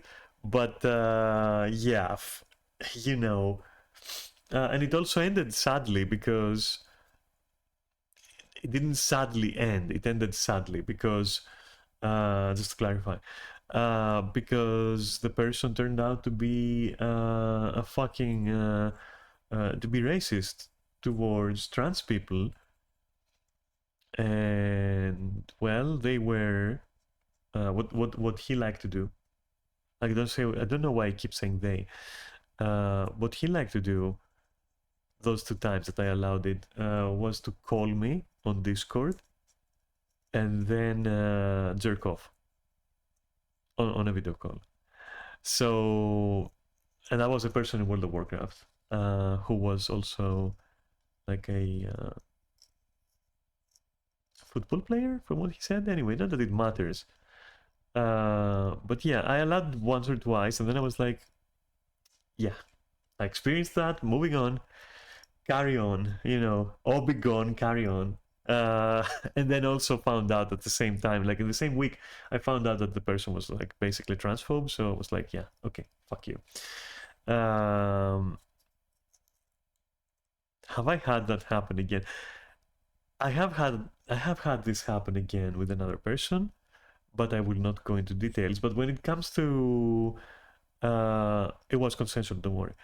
But when it comes to dick pics, I think even the people who would send dick pics have realized that it is fucking outdated at this point, and it doesn't really accomplish anything. Anyway, yeah, but I was right though. There come the dick pics. On the daily basis, like I don't want them. I'm sorry if you're watching this and you've sent me one, but I've seen it and I just delete it because what would I say to that? I don't know what to say to that. What do you want me to do? Just be like, cool, nice cock. And it's crazy Exactly. because I've always appeared much older than I was. Even at 16, people thought I never got ID'd for anything, which leaded into trouble. But when I was 16, no one ever ID'd me for anything, for things that you would have to be 21 to buy. So I got away with a lot, and All right, so that's normal, I would say.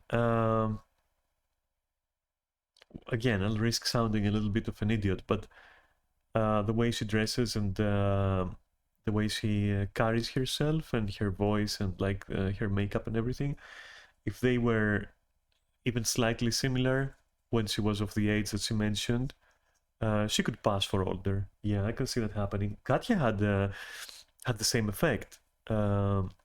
She looked older, but not in a bad way. And I have to fucking stress that, both for Katya and this girl. Don't kill me, Katya, if you ever watch this. Not in a bad way. It's just like, yeah, you can look more grown up if you're, if you do your makeup in a certain way. just looking older naturally. I guess it just ended in me as a minor, random men coming up and just saying the most provocative things to a literal high schooler. At the time, I was very just conditioned to, I just kind of knew it. It was almost like a compliment to me because I was like, oh, I look so much older than I am.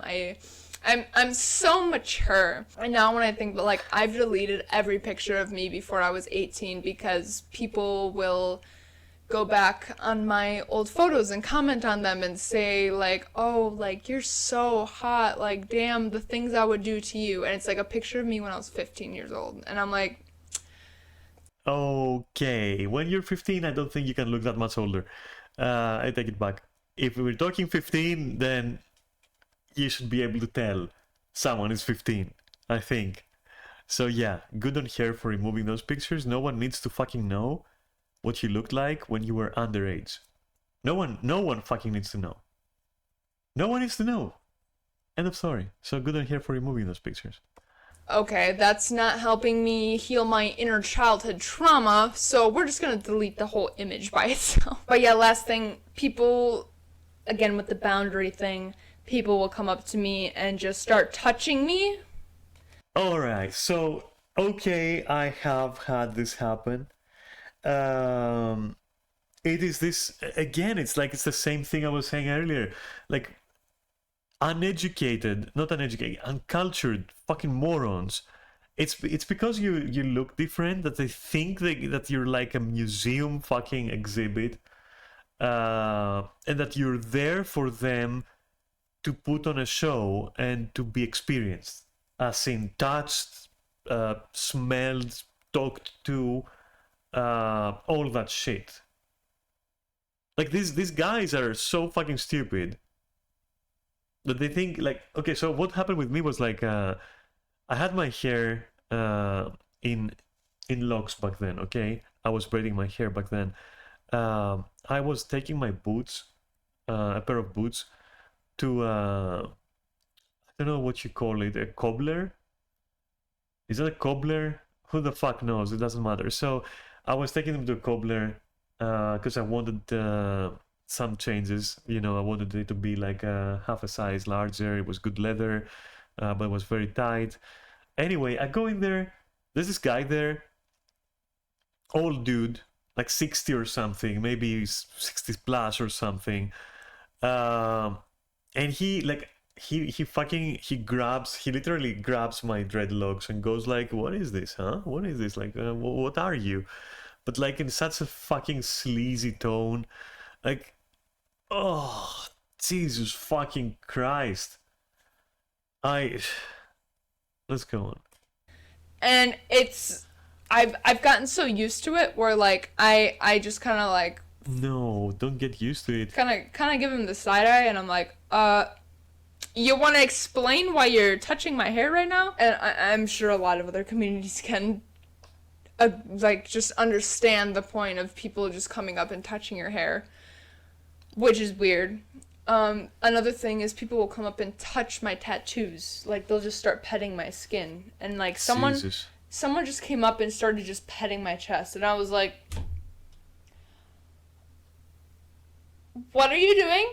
No, that's okay. So here's the thing, and of course, like I'm okay. So let's not forget that I am naturally born male, right? So some things in my brain like kind of work a little bit different, maybe. Plus, you know, martial arts and all that. But like to me, like even the guy that I described earlier, my reaction was immediately to make some space and tell the person, listen, if you do that again, I'm gonna fucking break your wrist. Like if you do that again, I'm gonna break. Like it's that simple. There's no time for questions. Like do that again, you're fucked. That's the end of story. Like please do it again. I was literally waiting for the person to do it again. What happened is like a very nice lady stepped in and it was like, "What do you think you're doing?" You know, to the person. Like, "What do you think you're doing?" Like that's another human being. What the fuck are you doing? Why are you touching this person? Did they give you permission to touch the person? And the guy was like, you know, just laughing it off. And the lady was having none of it. It was like, why are you laughing? Like, are you fucking stupid? Like, what are you doing? Invading like this person's like private space? What the fuck are you doing? You know? And she made a fuss. And I was honestly, for a moment, I was in love completely with her. But yeah, if you are being touched, okay, someone might put a finger on your shoulder like she described. Okay, you can't control that. Maybe it happens kind of like too fast for you. Okay, sure. And you don't expect it and all that. But like your chest, that's like in your face. I'm not saying that okay, I'm not blaming her in any way, in any capacity, right? But I'm telling you separately, don't like, there's no excuse if you're letting that play out, okay? I can understand that you may be shocked, but please compose yourself and immediately fucking, you know, call for help at that point. Because, like, your chest? Are you for real? If someone did that to me, I would fucking clock them. Like, honestly, I would fucking... That's like, you know, when the announcer says, fight, you know, go. Like, you know, it's like, that's it. It's go time. Like your chest? Are you fucking serious? It has nothing to do with being like the only reason why I said like maybe because I was born male, I function differently on that level because of martial arts as well. But maybe I was wrong. Like I think it has nothing to do with you being male, you know, being more combative towards that. You should be. Okay, you should be. Like your chest? Are you fucking kidding me? It is then that you should, you know, definitely fucking push the person back and create space. Like immediately. Or just fucking, you know, make space between you two because it's getting physical. Like this is literally getting physical at this point, okay? You need to stop that. Like this attitude of, excuse me, what are you doing? And I'm sorry, I don't mean to mock here, but like this attitude of like, excuse me, what are you doing? That's like, no, that's like, it's already too late at that point if they want to hurt you. I'm sorry. What do you think they're gonna do? Explain to you what they're gonna do to you? No, they're just gonna keep going. No, this is the moment things get physical on a level where someone like is allowed to have 3 seconds of feeling your, you know, the area between like your bosom and your neck. No, that's go time. That's go time. Whether by go time you mean like immediately call out for help, or make space, or both, or just, you know, it's go time though. It's not the time to be asking like, excuse me, what are you doing with my chest over there? Like, no, that's. And this is like a, you know, safety tip, right? So don't, you know, this shit is in front of you. There's no, you know, I'm not gonna say, I almost want to say there's no excuse, but I can understand the shock. Okay, I can understand the shock and the not expecting it, and like, but yeah, but that's the point though, right? Isn't it? Like that's no time to lose it there and to mind your manners. This is time to fucking to go, you know. So, you know, obviously, it's disgusting that it happened to her. Disgusting, and I'm not blaming her in any way. But, like, no, that's go time. Like, I'm telling you, not her, okay? She can do what she wants as an adult. You, though, even though you're adults as well, I fucking hope you better be. You better fucking be. But, like, I'll assume you are. So, it's go time. That's it. Like, and I just got, like, it was the day I got my tattoo done. And I think it was the day after, actually, because I know I rinsed it off, I went to bed, I woke up, and my artist just uses saran wrap because I'm allergic to adhesive, so whenever, like, I can't use the, whatever it's called, but, like, the peel-off stuff, I can't use that because I'm allergic to adhesive, like, Band-Aids, tape, like, anything, it will make me break out in a rash. So I just have to use saran wrap, and then he, like, tapes it on the spots that I don't have the tattoo done. But, like, someone the day after just came up to me and just, like, started petting my chest. And I was like, what are you doing? And I like, this was the only time, like, I usually just kind of give them a look and I'm like, what are you doing? But, like, this time I, like, actually, like, really, like, shoved them off. And I was... Yes, thank you. Now it's more clear. That is the correct response. Fucking take that thing out of there. Like, take, fucking, you know, take that arm, like, off my chest. Like, immediately. But... give me a second, I'll be right back. I need to throw the tea bag in the trash. I'll be right back.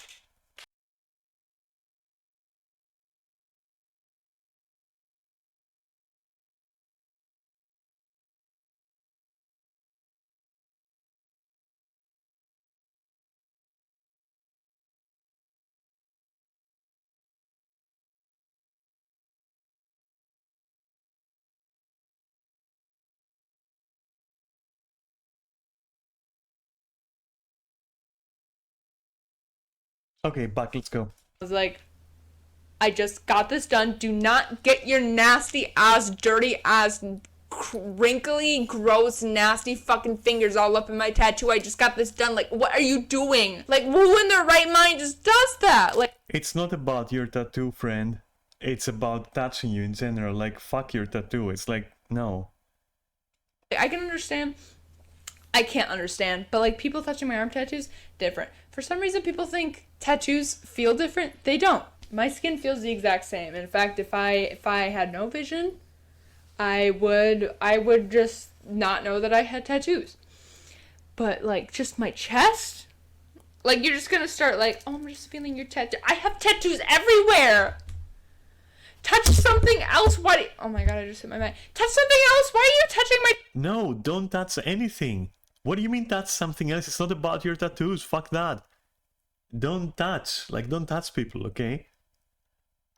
I touch people, and I make sure, like, okay, so if you're like in a club, right, and you need to push through, that kind of touching, now that I'm very used to. I'm very used to doing it.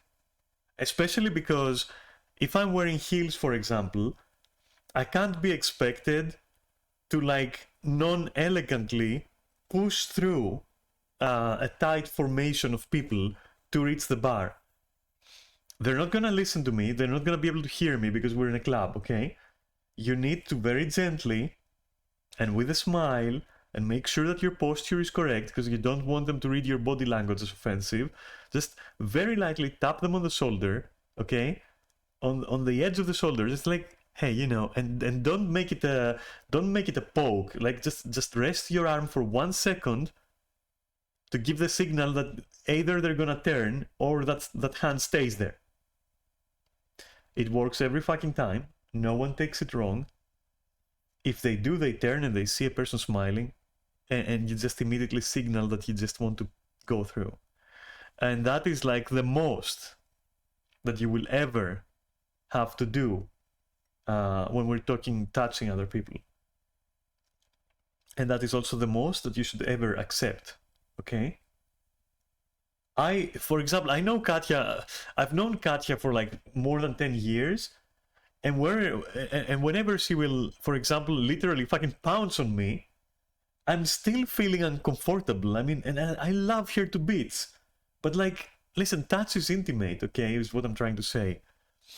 Not that I mind getting intimate with Katya, but, like, it's like, yeah, let's use other people as an example, which is a more proper example. I was trying to say that, like, even if the person is familiar, even after 10 years and more, I don't really necessarily feel comfortable with people fondling me or, you know, or like just touching inappropriately or anything. And especially in public, I just don't fucking touch me. That's all. Trust me, if someone wants you to touch them, it's going to be like you're gonna know 1000% without a doubt, and you know, even then you should make sure, okay? Even then, just tread very cautiously, okay, with touching. It is like, yeah.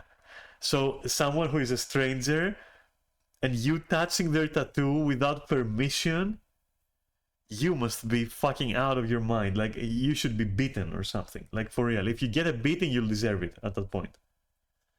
So, I don't know. Fucking, yeah, no, I disagree with her here. She's trying to downplay it to, you know, are you touching my tattoo? No, of course not, they shouldn't, but most of all, they shouldn't touch your body to begin with. Fuck the tattoo, dude. That's the point. My chest, like, get away from me. People have touched my piercings before. Weird. People will, like, because I have this spike right here. I'm just in a small town. I think I just have really obscure things. Like, if I were to live in a big city, I feel like people would be used to it. People would just start touching. I'm like, go, what are you? Get your hands off me. And one person, oh my god.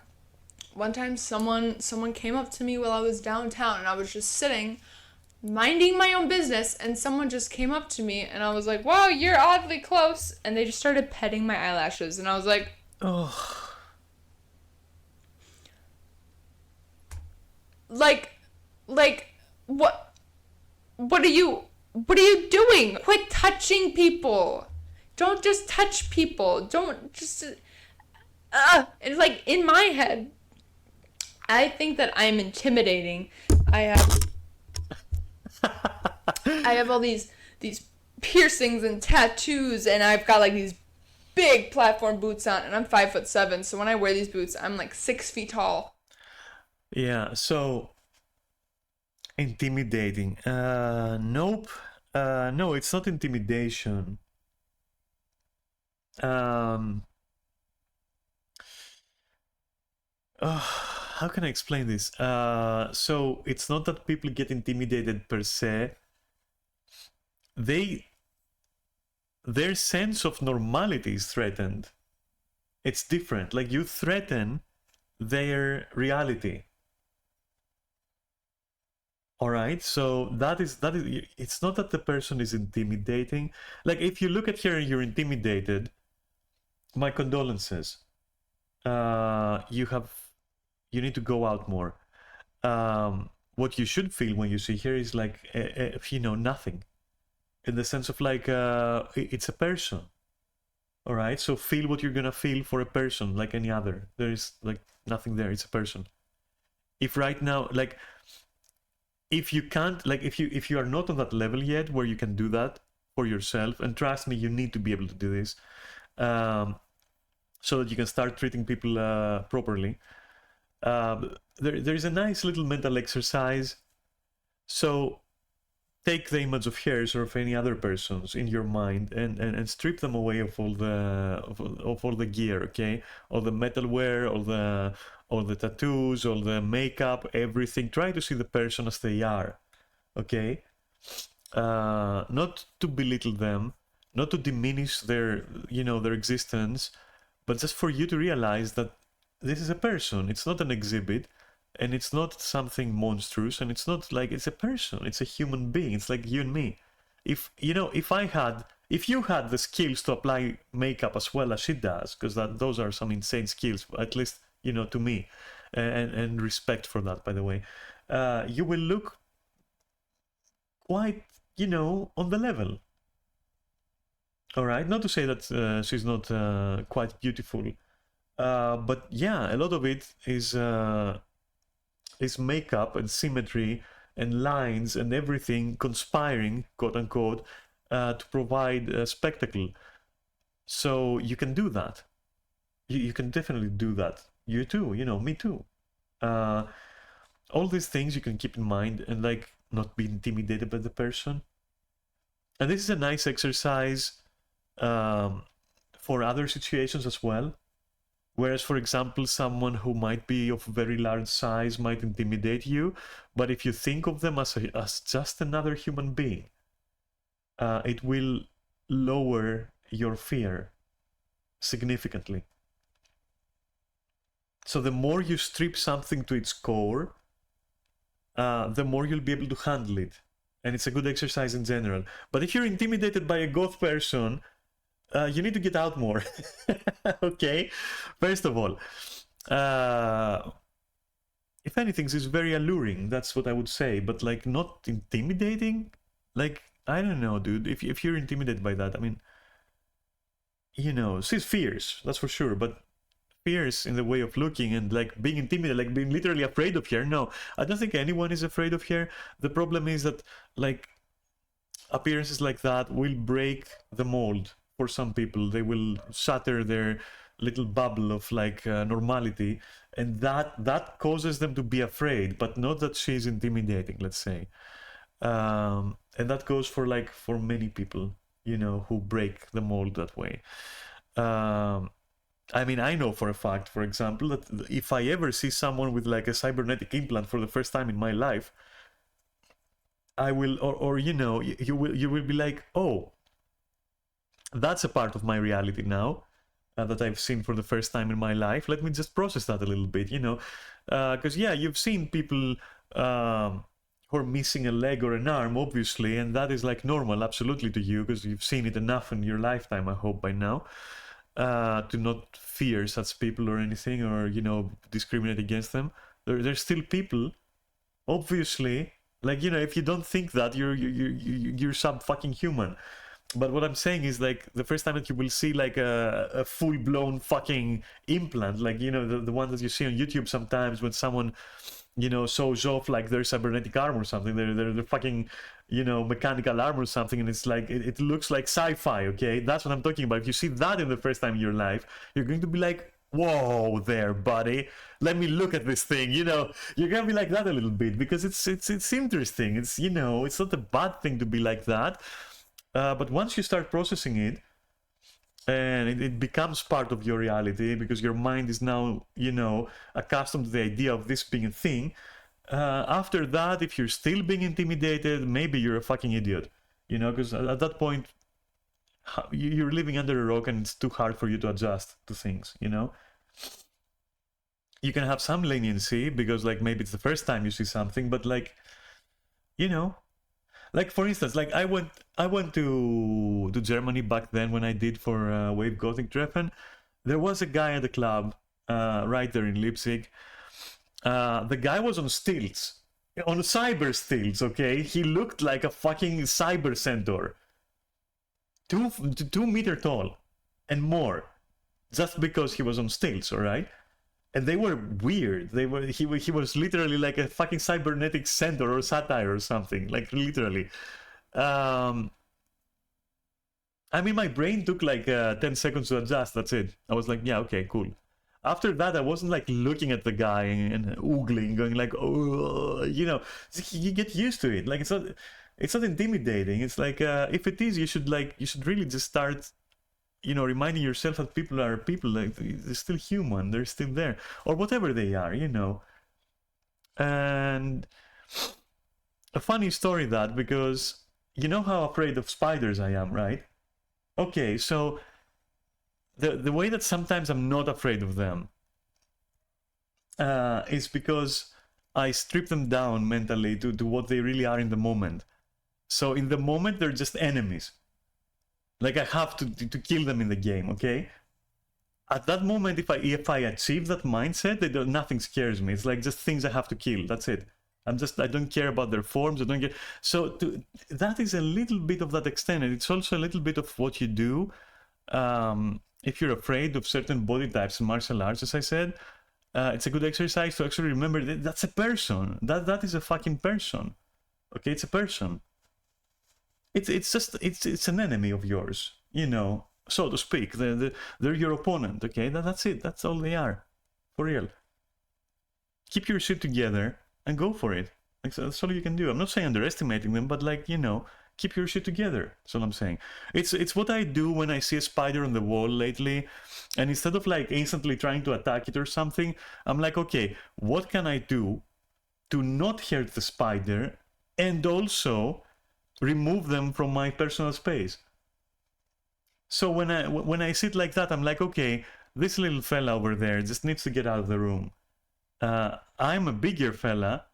I have to help it. Let me just get a thing, all right, and then get the spider on there, and then get rid of that thing, like all of that, like throw it out the window. That's it, you know. But if even for a moment I allow its quick movement, and it's surprisingly, you know, it's surprising amount of ability to like throw me off, I lose it, and I'm like, no, I have to kill this thing, you know, immediately. It's threatening, you know.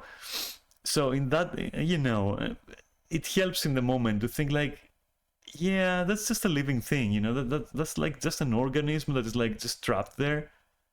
Let me just fucking, you know, I'm also an organism. It's also an organism. Let's work together. Let's get it out of the room. That's it. You know, it's fine. Whatever. What does it matter? Like what form it has? Like, you know, yeah, it might be a little bit disgusting, but like that's it. You know, it's Bob the Spider. Let's help Bob out of the room. So that kind of thing, you know. So I don't know. I mean, TLDR, like, if you think that like goths are intimidating, holy fucking shit, dude, you need to go out there. Keep that. Like, of all my ramble right here, just keep that, okay? And I'm just like chains and all, just like power walking through wherever I'm going, which like normally I just wear normal clothes and like I cover up my tattoos so people don't talk to me. But on special occasions, I will dress up and I go out and I think that I'm so intimidating and people. Dude, the fact that you have, okay, so I have, oh my god, I want to hug here right now because this shit, okay, this infuriates me because I've been there. I've been there where you are so tired. You're so fucking tired of the people and the reactions that you go like, you know what, fuck it, why would I fucking, you know, put my clothes on? Why would I fucking do that? Give me an everyday thing to wear. Give me a fucking t-shirt. Let me just go out there and do what I need to do and go back, you know? That kind of thing. That sensation is soul crushing. That sensation of you having to leave yourself behind just because you could fight it. Yeah, you could fight it. You could definitely just as she said, like power walk through this shit. Yeah, you can, but like you're just so tired. You don't want to put up with it. You just it's soul crashing because essentially it's admitting defeat in a way. It's Jesus fucking Christ. And then Murphy's Law, right? You dress up the next day, you're like, yeah, this time though. And then you go out and like someone starts touching your fucking boobs or something and your hair, and they ask you if you like having like, frogs up your ass or whatever other fetish they might imagine. Fucking troglodytes. People will just start touching me, and I'm like, how do you not? Like I could rock your shit right now. I could beat the fuck out of you. And like maybe they just look at me and they're like, that scrawny ass bitch ain't gonna do shit to me. Which is fucking true. Like I'm strong, but am I gonna tackle a 40-year-old? Okay, that moment of realization was pure gold though. Like, I'm gonna beat you up, dude. I mean, I can't do it, of course. All right, that was cute. Listen, about that. Listen, Katya he's okay. So this person, and she gave us her approximate height as well. This person is near, like she's very close to Katya, body type and like everything type. Let me tell you, right the fuck now. Like nerves, like explosiveness, and like tenacity, and like fucking fighting spirit. You can, it carries, okay? It can carry you through some encounters for sure. Yeah, you're not gonna beat my friend Cleanthis or my friend Peter, who are fucking giants, okay? You're not gonna do that without some good degree of skill, all right? And your own fucking, being built as well a little bit, not being a fucking twig or something. But like explosiveness and like, this fucking, yeah, how can I say it? Like you're wound like a fucking spring, and you've had enough, and that's it, and you're going full out. That can overwhelm a person really easily, especially if they miscalculate like how easy it is for you to go down, regardless of who you are. Like for real, just okay. If don't do it right now, please. Don't do it right now. But like if you yourself, okay, give a little bit of a punch on your chin, you're already feeling like something's going in there, okay? You're already feeling like, oh, that's shaking my head a little bit, okay? So listen, news for you, if that shake is over a certain amount, you're gonna faint. You're gonna pass out. It doesn't matter who you are. Like, that's how it works. So, all it takes is like a well-placed like strike, accidental or not, maybe the way you're standing, she's standing, she catches by surprise, you're talking at the time, you're trying to reach for her hair, and she fucking goes for it. You might end up fucking owned, kid. I'm not even kidding. You might get up. You know what? Okay, so I'm gonna share like a funny story. And I'm really grateful for that, honestly, for that story, being, for that event, that incident that happened. And I'm gonna tell you something about it as well. I'm gonna tell you how I feel about it. So even to this day. So okay, as you know, I've been, there was a time when I was instructing people in martial arts. I was practicing with them. I was, for lack of a better word, like honestly, just for lack of a better word, teaching them, learning with them, okay? But I was showing them stuff, okay? So I'm teaching them, I guess. One of them was Katya, right? So there was this day we couldn't go to the school there. We couldn't go to the gym. It wasn't a school. Come on, it was a gym. We couldn't go to the gym, so we decided to train at my place. To work out and train in my place. And since we didn't have too much space there, I took the opportunity to show them some close quarter stuff, like some fucking techniques and shit.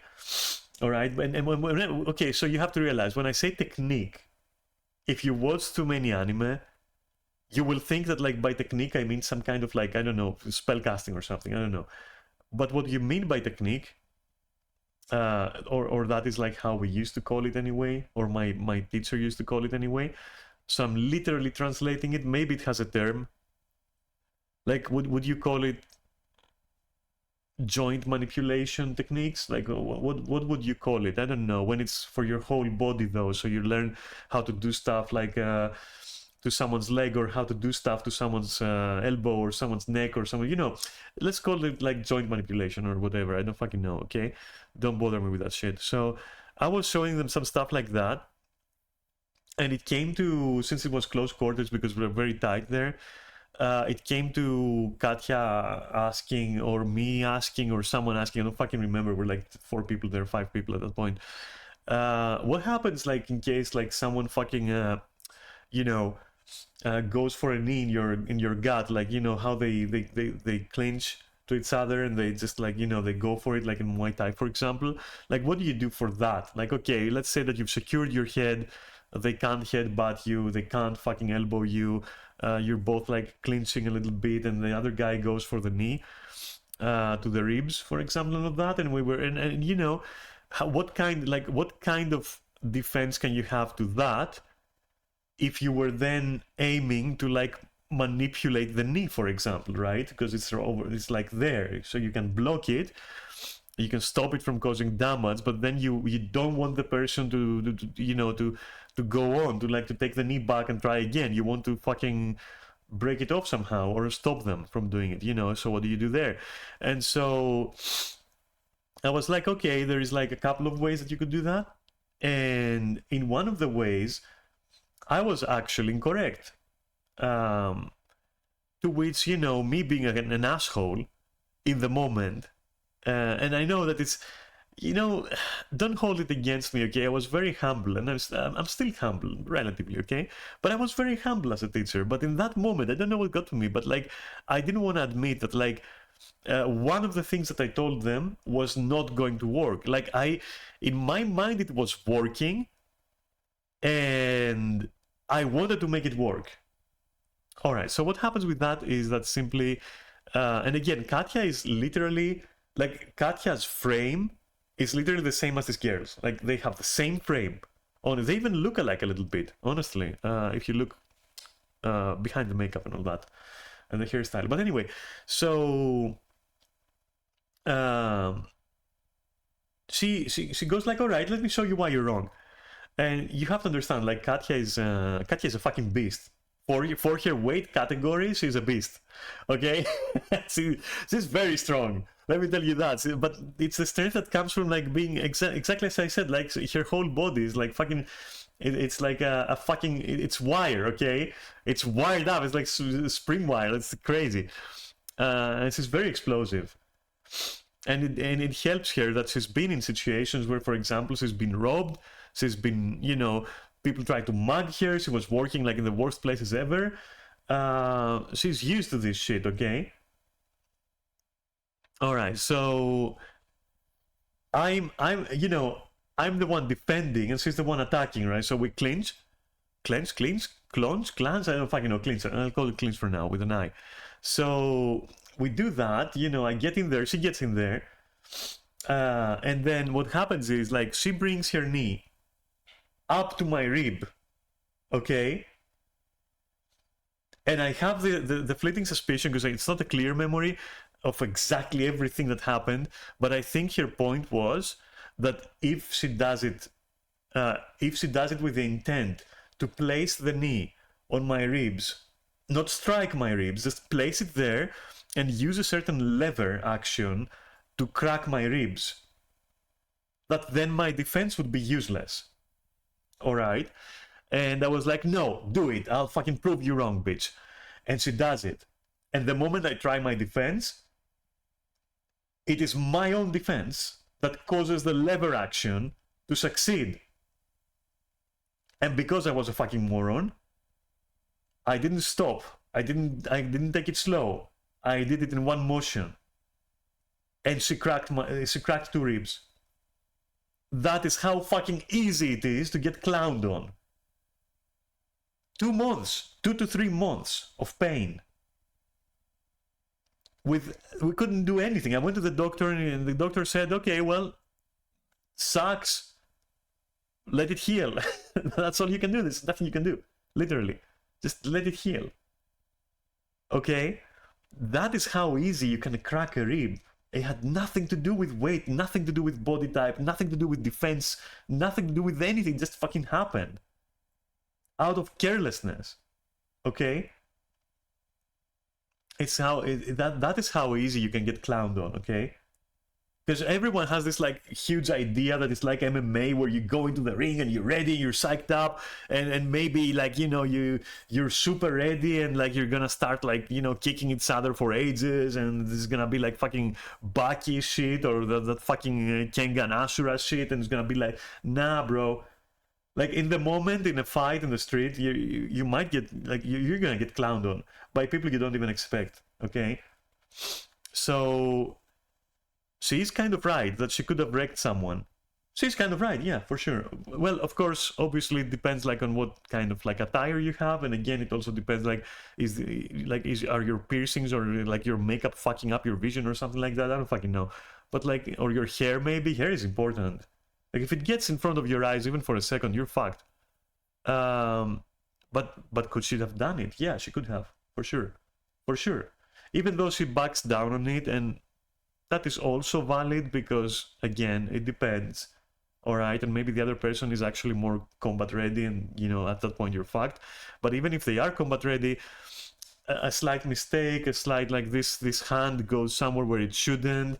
You miscalculate your, you know, your posture a little bit and you get clocked in the chin. That's it. It doesn't take more than that. Okay, and so yeah. So anyway, let's go on. Man who looks like he's been welding for the past 30 years? No, I'm not going to. In fact, I always have pepper spray and like all those fun little gadgets on me for when people come up to me. But I that's like my last resort. It's like you're making me uncomfortable right now, please stop. And then once they start getting more, then it's like I'm pulling out the weapons. I cannot tackle someone. I cannot fight someone, okay? I am in platform boots and I'm already very clumsy. I am going to fall on my ass if I... There we go. So she's very smart. I'm you know, not smart in the way that... I'm not implying that she looked stupid before. What I'm implying is she's actually, you know, street smart. That's nice. I like that in a person. I try to fight you. I got the pepper spray. That's always in my hand. Like, why are you coming up to me? What are you doing? You're fucking crazy. Guys, I'm so tired. I'm sorry. I'm very chaotic right now, and I'm just talkative, and that's just how life is. But we're coming on the part of why people fetishize goths. And this is just speculation as being a goth. Like, I have my type, which is a current trend that's going on, which is long-haired metalhead men. And that's my type, which is crazy because that's exactly what my boyfriend is, and now I don't want to post him because I'm just like, I don't want people to fetishize him the same way that people fetishize me. So I'm going to keep him away until this trend is over. But this goth girl trend has been going on for many years, and I'm like, okay, guys, can we just fucking get over it right now? But then also, wow, I'm what like... the fuck was... Nice one. That was like nice. That was good. I laughed. Yeah, no, it's... yeah. No, I get you for real. Like, I'm like... goth girl and metalhead, like that would blow up. I'm a little territorial, okay? I will say that. I run with that stereotype of goth girls of being very territorial. But I think there's no such stereotype though. But okay. No, I don't think that like goth people are territorial with their like I don't know. I don't agree. I think that has to do with like, are you polyamorous, first of all? Like, you know, it's different things, dude. Normal thing, I don't know. People are like fetishizing like your man, like No. What the fuck was I talking about? People fetishizing goths. Right now, it's long-haired metalheads, and I think that's so weird, especially with the thing with race. It's like, oh, I want this specific Asian girl because I want her to act like a school girl and. Oh my fucking god! Yeah, that one is even more prevalent than like. Okay, if there is one thing that would compete with like goth girlfriends as you know being fetishized, it is exactly what she's describing, and it is exactly what all of fucking Final Fantasy is confused like 20 to 25, maybe more year old fucking cat girls are trying to achieve. Then and they end up like looking like fucking caricatures and like copies of each other, and then let's just let's not talk about that. Let's just go. What, like what? No. And like they're perpetuating it though. At that point, if you like, there comes a point, right, when you are correct about something and you're right to speak out and you're right to criticize it. There comes a point where like if you're criticizing it, but you're the one fucking perpetuating it, you lose your right to complain. And all these people, like all the cat girls in Limsa, have not just lost the right to complain, they surrendered it. They're like, yeah, no, I want to be that, because that's what's gonna like solve my loneliness problems, and that's the only way people are gonna accept me. If I'm trans, if I say I'm she here, and if I like assign everyone like a strong male protagonist role, and then we ERP, and then that's okay. I'm over that shit, okay. Yeah, but like to bring it back, if there is one type that is fetishized more, it is this. What she's describing right now, more than like a goth girlfriend. It is exactly those anime fucking girls. Jesus Christ. And everyone who's a femboy, everyone who wants to be a femboy, who wants to be called a femboy, is trying to go for that particular voice type, or that. Therefore, perpetuate. You know all that shit. Why am I even repeating myself? No. Weird red flag. Jail. Go to jail. You're in jail now. That's weird. And like the goth girl thing, it's not as bad. However, it's like a you just instantly look at us and you're just like, oh my god, she would totally let me. While I'm. Go for it. Okay. Just whatever. People have weird. Okay. Anyway, containing myself. But this also brings me to the topic of why goths are fetishized. And from my experience in talking to other goths, it's kind of, we've definitely come to a conclusion, if you will say. The thing is that most goths appear to wear the same things that are correlated with BDSM. Yes, thank you. All right, so I also talked about that earlier. So, yeah. Yes, the fact that I'm wearing a choker doesn't fucking mean that I like... I mean, I do, but it doesn't mean that. Like, you see the difference, though. Like, yeah, like, forget me for a moment. Forget me as, you know, your favorite hash brown, okay? Forget me for a moment. And here, like, wearing a choker doesn't necessarily immediately mean that you want to be treated like a fucking dog, okay? It just means that you like wearing chokers. That's what it means. Okay. Which is... I don't remember. I'll put it right here. Whatever BDSM stands for. But we tend to wear a lot of the same things like chokers and latex and corsets and fishnets, maybe like big boots. Like it's very correlated with the BDSM or the bondage culture. Overall, just after time, goth has just become a porn category at this point, which makes people think that goths don't care about consent. Here brings up my other point. There's a huge misconception on BDSM and bondage and those things. There is. Is that when you're just watching it like, if you know nothing about that category, you're just watching it and you're like, oh, it's just completely taking power over someone, completely dominating them, doing whatever you want with them. Okay, so, all right, this is a topic that is like such a huge fucking discussion. Also, sorry, wait, let me. There we go. I couldn't watch her being like that posed, like with the mouth being weird. But like, okay, so here's the thing. BDSM is so fucking misunderstood. It is not for everyone. It is not designed to make your pee hard. Okay, it is literally. She corrected herself in saying that it's a culture, but it is a culture though. That's what it is. For example, what we're watching, a very interesting video actually, Fish, and hello there. A very interesting video which gave me a lot to talk about, for which I'm very thankful. And yeah, that's like I've been vibing to this young lady, making some really good points about certain things. But so yeah, and it's interesting that you're here while I was about to mention BDSM being a culture, being like more than like something to just make your peep go hard, okay? And often not even related to a specific like dress code or other subculture or anything like that.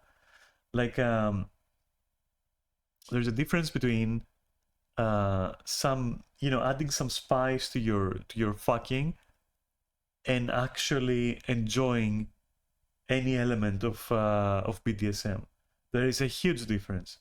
Like I will readily admit that, for example, if you see me on the street, you'll be like, okay, that girl, totally like into BDSM, like for sure. Let me tell you, I am BDSM adjacent and nothing else. Like for real. I have once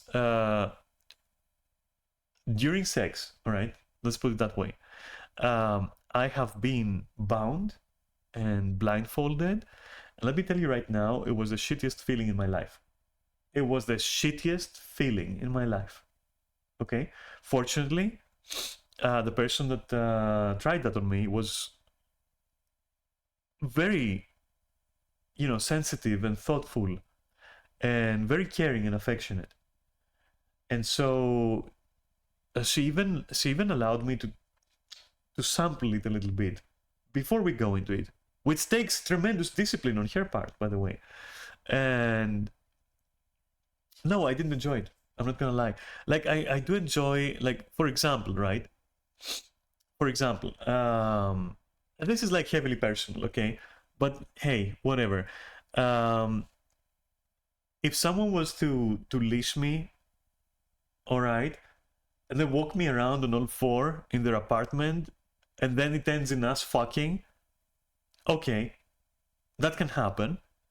Not every day though, and not every time. Like it should be something like of a special dish, okay? Or for example, if I'm going to be tied down, it shouldn't be done with like, it shouldn't be the highlight, okay? The highlight should be at one point you're gonna let me use my hands because I need to feel your body, and I hate feeling restrained, okay? So the focus is always going to be 80% the fact that we're gonna fuck. But for BDSM enthusiasts, like for enjoyers, okay, and I'm not being ironic or sarcastic here, for enjoyers, 80 to 90%, if not 100% of it, is the actual act of doing it. Okay, so they might, for example, force you to wear certain shoes that are going to be restrictive in how you walk, and that's going to be your day. And you love that, and they love that, and that's it. And you maybe you won't even touch each other. That's it. A lot of people don't fucking understand this shit. And to really just understand all of it, like you need like a good amount of post-nut clarity. Okay, you need post-nut clarity for this shit. Okay, so BDSM is a culture and it's a state of mind, and it's like it's an enjoyment that is acquired. Okay, and it's not what people think, because a lot of people think, okay, it's just like, oh yeah, my girlfriend is wearing a collar, I was pulling at the collar while we were fucking, I'm so BDSM, my dude. No, it's not that, It's not that. It's not that at all. Like, that is just playing rough. Like, that's just playing rough. I love playing rough. Okay? I love playing rough. I wouldn't call myself like BDSM. Just completely is disinteresting to me. Like, I'm not interested in it at all, honestly. So what she's saying, to bring it back to that, right? People seem to think, like, unfucking cultured people, and for this particular point, uneducated as well, seem to think that because, like, you know, some of the accessories and other stuff that a goth person might wear, they can resemble devices and gear that you might use in BDSM sessions, during BDSM sessions, that indicates that they're into it, and also that in turn indicates that they're sluts and they're there for you to be used, and they will consent to everything. No, it's so much more complicated than that. It's so much more complicated than that. Like, it's a fucking joke. What are you saying? Like, pleasure from BDSM goes into the acts and not so much about the fucking. Yeah, of course it does. Like, yeah, that's why you're doing it instead of fucking, you know. You know, never have I ever heard someone who's into BDSM come to me and say, "Oh, you know, Daphne, I had the best session yesterday. You know, Lucy wore like high heel boots and we fucked like animals." No, what you'll hear is like things like, and this is a true story. Like, you'll hear things like, "Oh, you know, Jim," and these are fictional names but true people. Jim forced me to actually watch Harry Potter with him, the whole fucking movie, with me not being able to stop, for example. You know what? That is also BDSM. I'm not even joking. Like, this is, you know, like, you're literally allowing yourself to be used in a certain way, but it has to be consensual and it has to be within limits, and there is like very lengthy discussions to be had beforehand, which have to do with hygiene, with, you know, sanitization, mental health, limits, like, there's a whole, like, going into it with someone, with your partner, trying stuff like that with your partner, or any partner of yours, if you have multiple, is not like, you don't just, you know, whip out the good old fucking chessboard and you just play a game of chess. It's not, no, that's not it. You basically escalate your relation into something else at that point. If you go for non-consensual, then you need a safe word. No, because even non-consensual needs your consent. You need to be, the other person needs to ask you, "Hey, is it okay if I use you at will, even when you don't consent?" And the other person can say yes. And the safe word for stopping, no matter what, is, for example, cheese. So it's still consensual. It's still something you've planned for. There is no non-consensual things. Like, it's a message that needs to be clear. Like, you're already entering an agreement, you know. Yeah, it's role play at that point. Exactly. It's role play at that point. Yeah, because you're role playing that you haven't consented, but you have, you know. Yes, exactly. Non-consensual would, yeah, exactly. R word, like, you know. So, yeah, of course. So to a stupid person, all of this, to TLDR it, all of this in the mind of a stupid person, if you're goth, you're open to the R word. Like, that is how fucking stupid people are. Anyway, let me let it roll, okay? The thing about BDSM and those things is that everything is consensual. And it's agreed upon these things, and they have safe words to get out of it. Like, it's not just a thing of like, I can do whatever I want to this woman. And I think just with the way that goths look and the correlation with BDSM is that people correlate those two when they see a goth in person. I'm at the gym, so you'll be in my ear if I don't say anything. How about you be in my ear? give it a good lick. They're like, oh, well, I can say whatever I want to them because they're probably into it. They have no boundaries. Like, I can do whatever I want with them. I can say whatever I want to them. Which wish people would do their research on things and not just base people off of porn, which I know that. Okay, porn is another problem, not just to BDSM, but like in general. Porn and the lack of post-nut clarity and like younger people being like literally 80% comprised of cum at this point is a huge issue for, you know, it's a huge, like, it's at the core of all the other issues that I discussed today and a lot of the issues that she's discussed today. Other races and LGBTQ plus members experience just like oh, well, you're this, so I can ask you anything I want because I've seen a porn category of you, and on that porn category, they did whatever they wanted to use. So like, but another thing is the whole trend of the goth mommy or the big titty. Oh no, there we go with the combinations. Okay, we're throwing combinations attacks. Okay, let's see. The goth girl thing that's going on. Oh god. Which does not help debunk those allegations whatsoever, it just makes them a lot worse. As well as I've gotten this, oh my god, this is my pet peeve. My literal worst. Oh, the thing that will make me absolutely just fucking lose my mind. Like, if you want to piss me off. I'm so curious now. What is her major thing? I'm so curious if it's mine as well. Let's see. Go under any of my posts and comment, I can fix her. However, if you do that, I will be blocking you.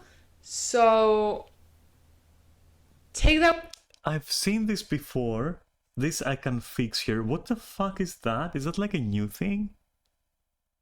Like, did that fly under my radar or something? What the fuck is this I can fix here thing? I cannot really... Like, my mind is formulating already stuff about it. I'd rather be educated, though, than just assume. Let me see. Maybe she will explain it.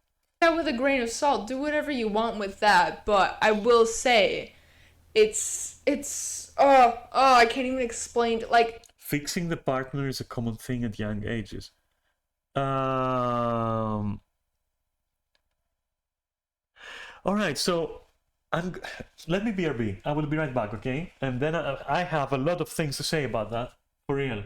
If it's what I think it is, and I'm gonna be asking you as well, because you seem to know. I have so much to say about that.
If it is what you're saying, isn't that literally fucking grooming? Isn't that literally fucking grooming? Is that like euphemism for grooming?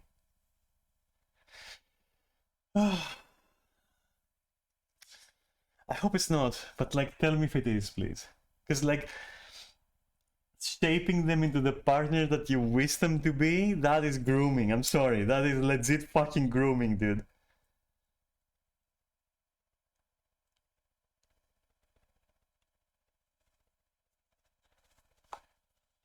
Please tell me it's not that. Please tell me that people are acceptable. Depends on the age of the partner.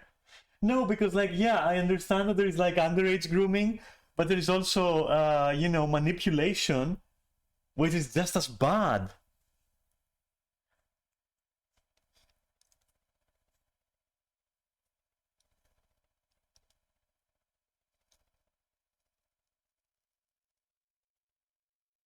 Listen, listen. There is, okay. So I'll give you a scenario. Okay, I've been with people. It's a common trend. Okay, I've been with people before who were, and not to say that I didn't have like problems before, but I've been with people who had certain challenges. Okay, which mostly were horrible to address. Most of them were horrible and tiring to address, and in some cases it felt like I was a fucking therapist for a person. Okay, which is exhausting because it's not your job and you're their partner and you're not there for that shit. Okay, and we worked through problems and the problems went away, and the person then was so tired of me as a person because they saw me as a therapist at that point, and you know, people just don't like therapists, I guess.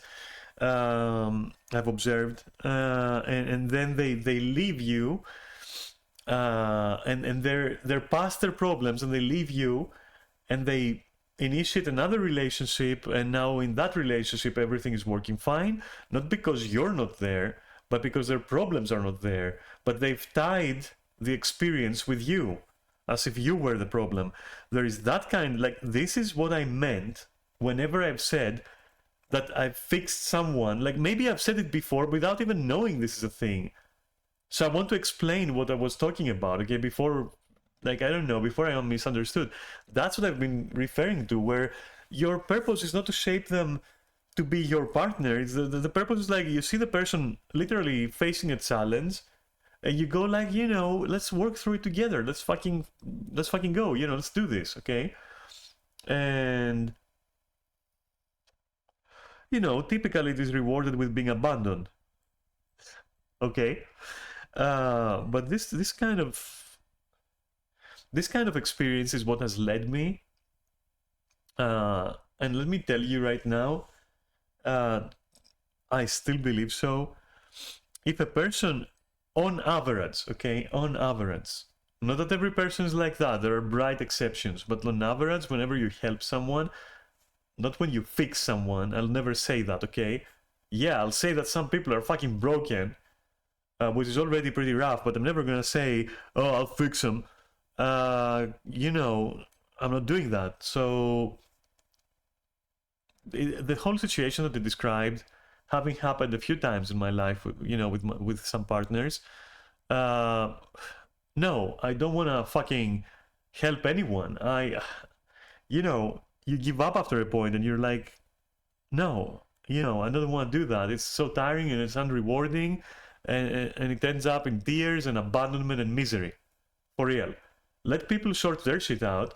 You can be there to be supportive, but like, that is why it's double stupid for me. Like, this trend is double stupid because you don't want to do that. Okay? That's what therapy is there for. Okay? It's not a taboo to say, I'm not your fucking therapist. Alright? If you can't handle it, if your life in the moment is not suitable for you to be supportive to someone with like severe problems, alright? Someone broken, let's say, what are you gonna do? Go down with the ship? No, you're gonna be like, okay, you can seek therapy for that, and you shouldn't be vilified for that either. If your partner vilifies you for it, drop them immediately. Like, for real.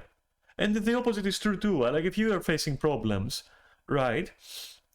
you can't, you shouldn't always be expected to lean on your partner. So whenever they tell you like, oh, it's okay, you can tell me, you can be like, let me work that out. Okay, let us enjoy our relationship. Let us enjoy each other, and let me handle those problems. Don't worry about it. You tell me where I fall short, I'll adjust. But like, I'm seeing a therapist for that issue. Okay, it's not for you to fucking to carry on your shoulders as much. Like,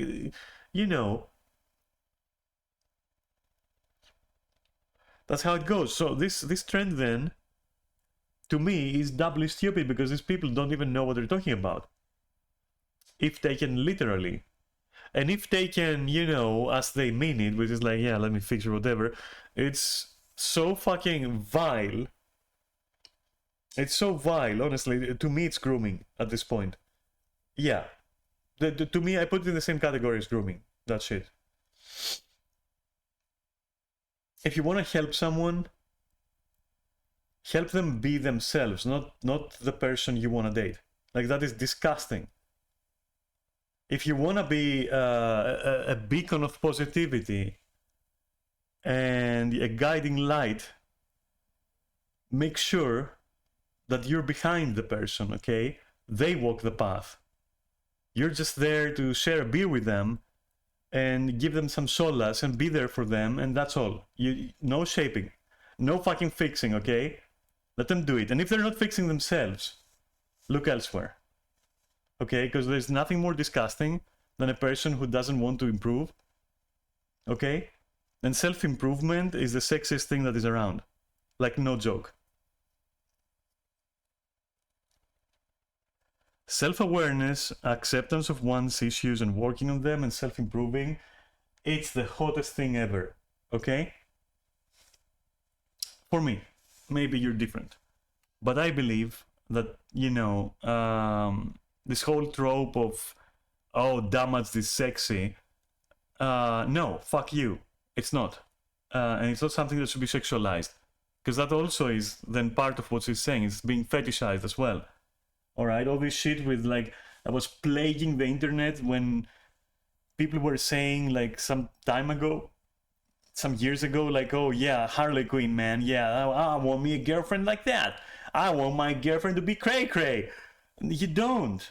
She don't want to be cray-cray. If she want to be cray-cray, leave. Okay? Cray-cray is not good. You shouldn't be cray-cray. Your girl shouldn't be cray-cray. Boy, girl, whatever. Sorry, just using the easiest word in my brain right now. Okay? That's the thing. Which is not to be confused with like not sharing or not like, discussing things. Alright, so for me, since she gave her list of things, like, the worst things that happen, yeah, we share this list with this young lady. Yeah, this fix me thing.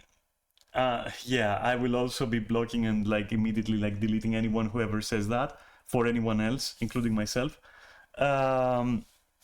Like, that's like not just a red flag, that is like, nah, don't even fuck around with that shit. Like, I have some my own fucking pet peeves. So being fetishized as a trans person is one. Being fetishized as a goth person is another. Being fetishized as a quote-unquote mommy is another one. Alright? At this point. And now also I add this. Like, this whole fucking crazy girlfriend, crazy boyfriend kind of thing, and fixing it, and all this, just immediately, yeah, no, fuck off. Fuck off with any of those subjects, like, for real. All of these, I think, yeah, I'm not gonna tolerate any of that shit. Like, I'm sorry. But this is, like, embarrassing for humans. So, yeah, I don't know. Going on. Just the fact that you think because someone's into a darker aesthetic means that they are broken is such a stupid stereotype. Yeah, that too. That too. Like, some, some, if not all, like the majority, okay, of people, like, I'm not You know what? I don't have any issues. I'm so vanilla. I don't really have like any crazy dark secret or anything. I'm just, hey, I'm just goth because I like it. Seriously, the music is good. It's just the aesthetic matches me. I love it. I love the colors. I love the makeup. I love everything. I'm in love with that shit. You know, I'm happy with it. I'm not sad with it. It's not a result of me being sad. It's like I love it. That's, you know, it's cool. I really like it. I think it's sexy. I think it's nice. I think it's nice to look at. I think, you know, it fits me well. There's no like underlying issues or anything. Like, this is the same logic, and the reason why I'm worked up about it is because, like, it's the same thing with trans people. Like, oh, if you're trans, you must be damaged. Like, it must be like, oh, maybe you want it just because you like dick. Maybe you should just be gay. Like, it is so fundamentally wrong in so many levels, and it's infuriating. For real. Even if you do love dick, okay, it's unrelated. Which I do, but like, it's unrelated again. Like, for real. Ah, God, this, okay. It is the dumbest stereotype.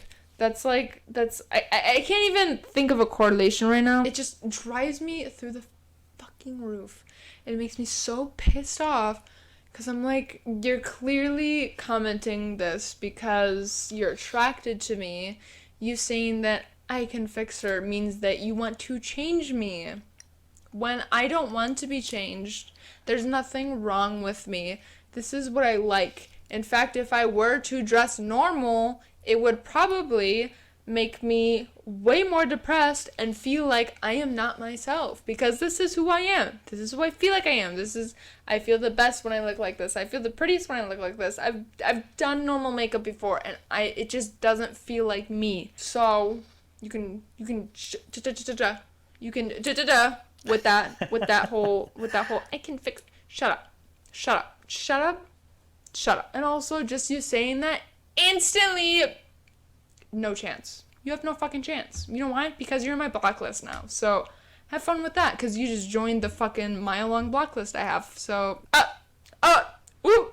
You know? Okay, but anyways, I'm gonna edit this video and get calm and collected. If you guys want more of me, I will be streaming on Twitch every Thursday.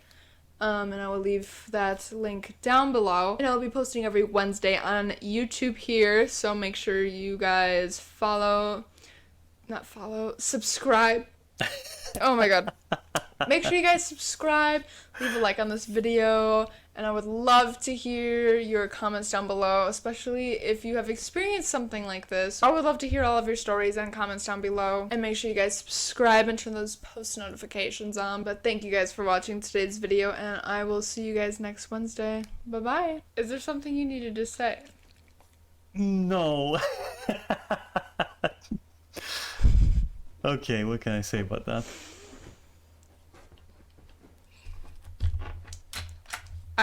You don't need to click all the buttons, okay? I'm aware you are here. It's hard to not know that you are there. Great. All right, so that was like that was good. Yeah, I'll click the subscribe button. Fine, worth it. So yeah, interesting video. I liked it. Lots to say. This took like much longer than I thought. I enjoyed doing this. I enjoyed like talking about these issues that I talked about. Pretty cool stuff. So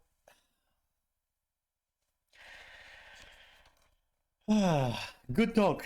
Thank you. I needed that.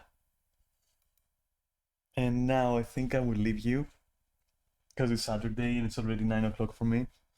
I need to see what everyone is doing, and I need to see what I'll be doing. Do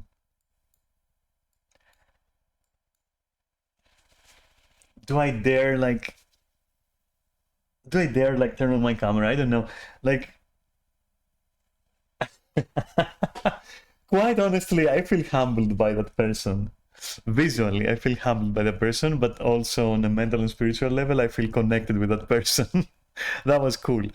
I'm glad to see that like there are people who are on YouTube and on Twitch who will have interesting things to say on a level where I can actually, you know, literally comment and make interesting conversation out of.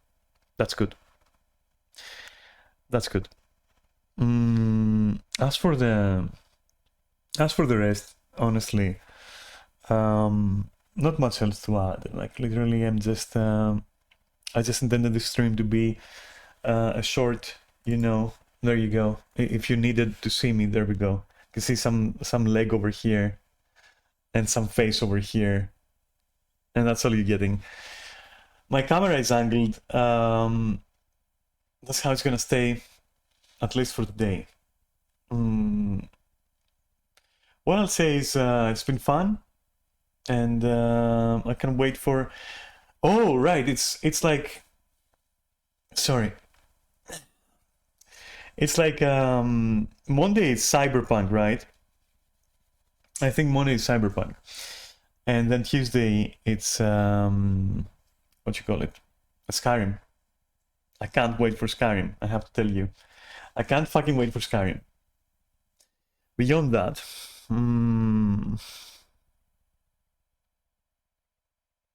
yeah, I don't know. There's not much else to say.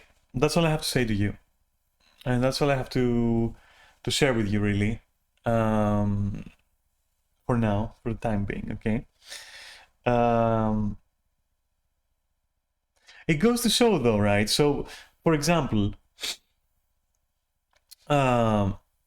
me not looking after myself too much, in the sense of like, right now, I'm not like putting on like anything for you. I'm not quite, you know, prepping for my streams. I don't like do any heavy makeup or anything like that.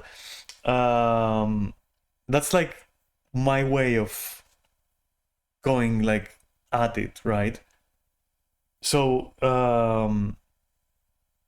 what I wanted to say with that, what I'm going to with that is that like don't force yourself, if that makes sense, which is related to what I was saying before we watched the video, right? Don't force yourself to what's the word?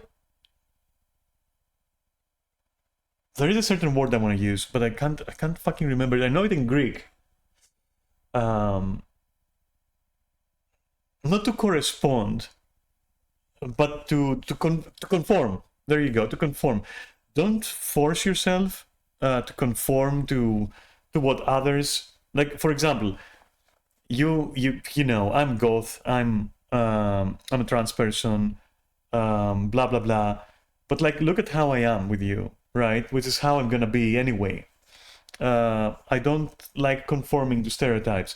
So what I'm trying to say is like, you should do the same, and you shouldn't expect others to conform, and you shouldn't expect that others expect you to conform to stuff, any kind of stuff. All right, just be you, okay? Just be you. Otherwise, what's the point? For real, what's the fucking point? And it goes for like, you know, anything that we discussed today, like feminizing your voice, how you carry yourself with other people, like online or whatnot, okay? Everything, really. Just be yourself and seek to be more of yourself through all this process. Like, again, I'll bring the example that I used earlier. Your journey through transitioning, if you really are trans anyway, doesn't need to have the same endpoint as what you would, you know, be led to believe by I don't want to say the media, okay, but like, yeah, the general consensus. Is that better? Is it more politically correct to say the general fucking consensus, I guess, of all the idiots out there? You don't need to look like an anime girl. You don't need to sound like one. You are valid as you are, for what you are, okay? No one should value you or evaluate you based on how close you are to any standards they might have, okay? If you're not fine for them, I don't know, man. There's like other stuff out there for them, I guess, you know, and that's okay. Just be patient, and keep following who you really are.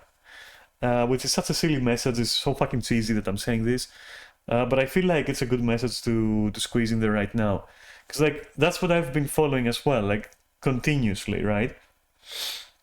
And I'm not saying it's to flex, and I'm not saying to use the video we saw as a bad example, because it's not a bad example. Like that video was fucking excellent. The person is absolutely entertaining to watch and very correct, and like much respect, and honestly awesome video. But like, again, I'll use here as an example, if I may.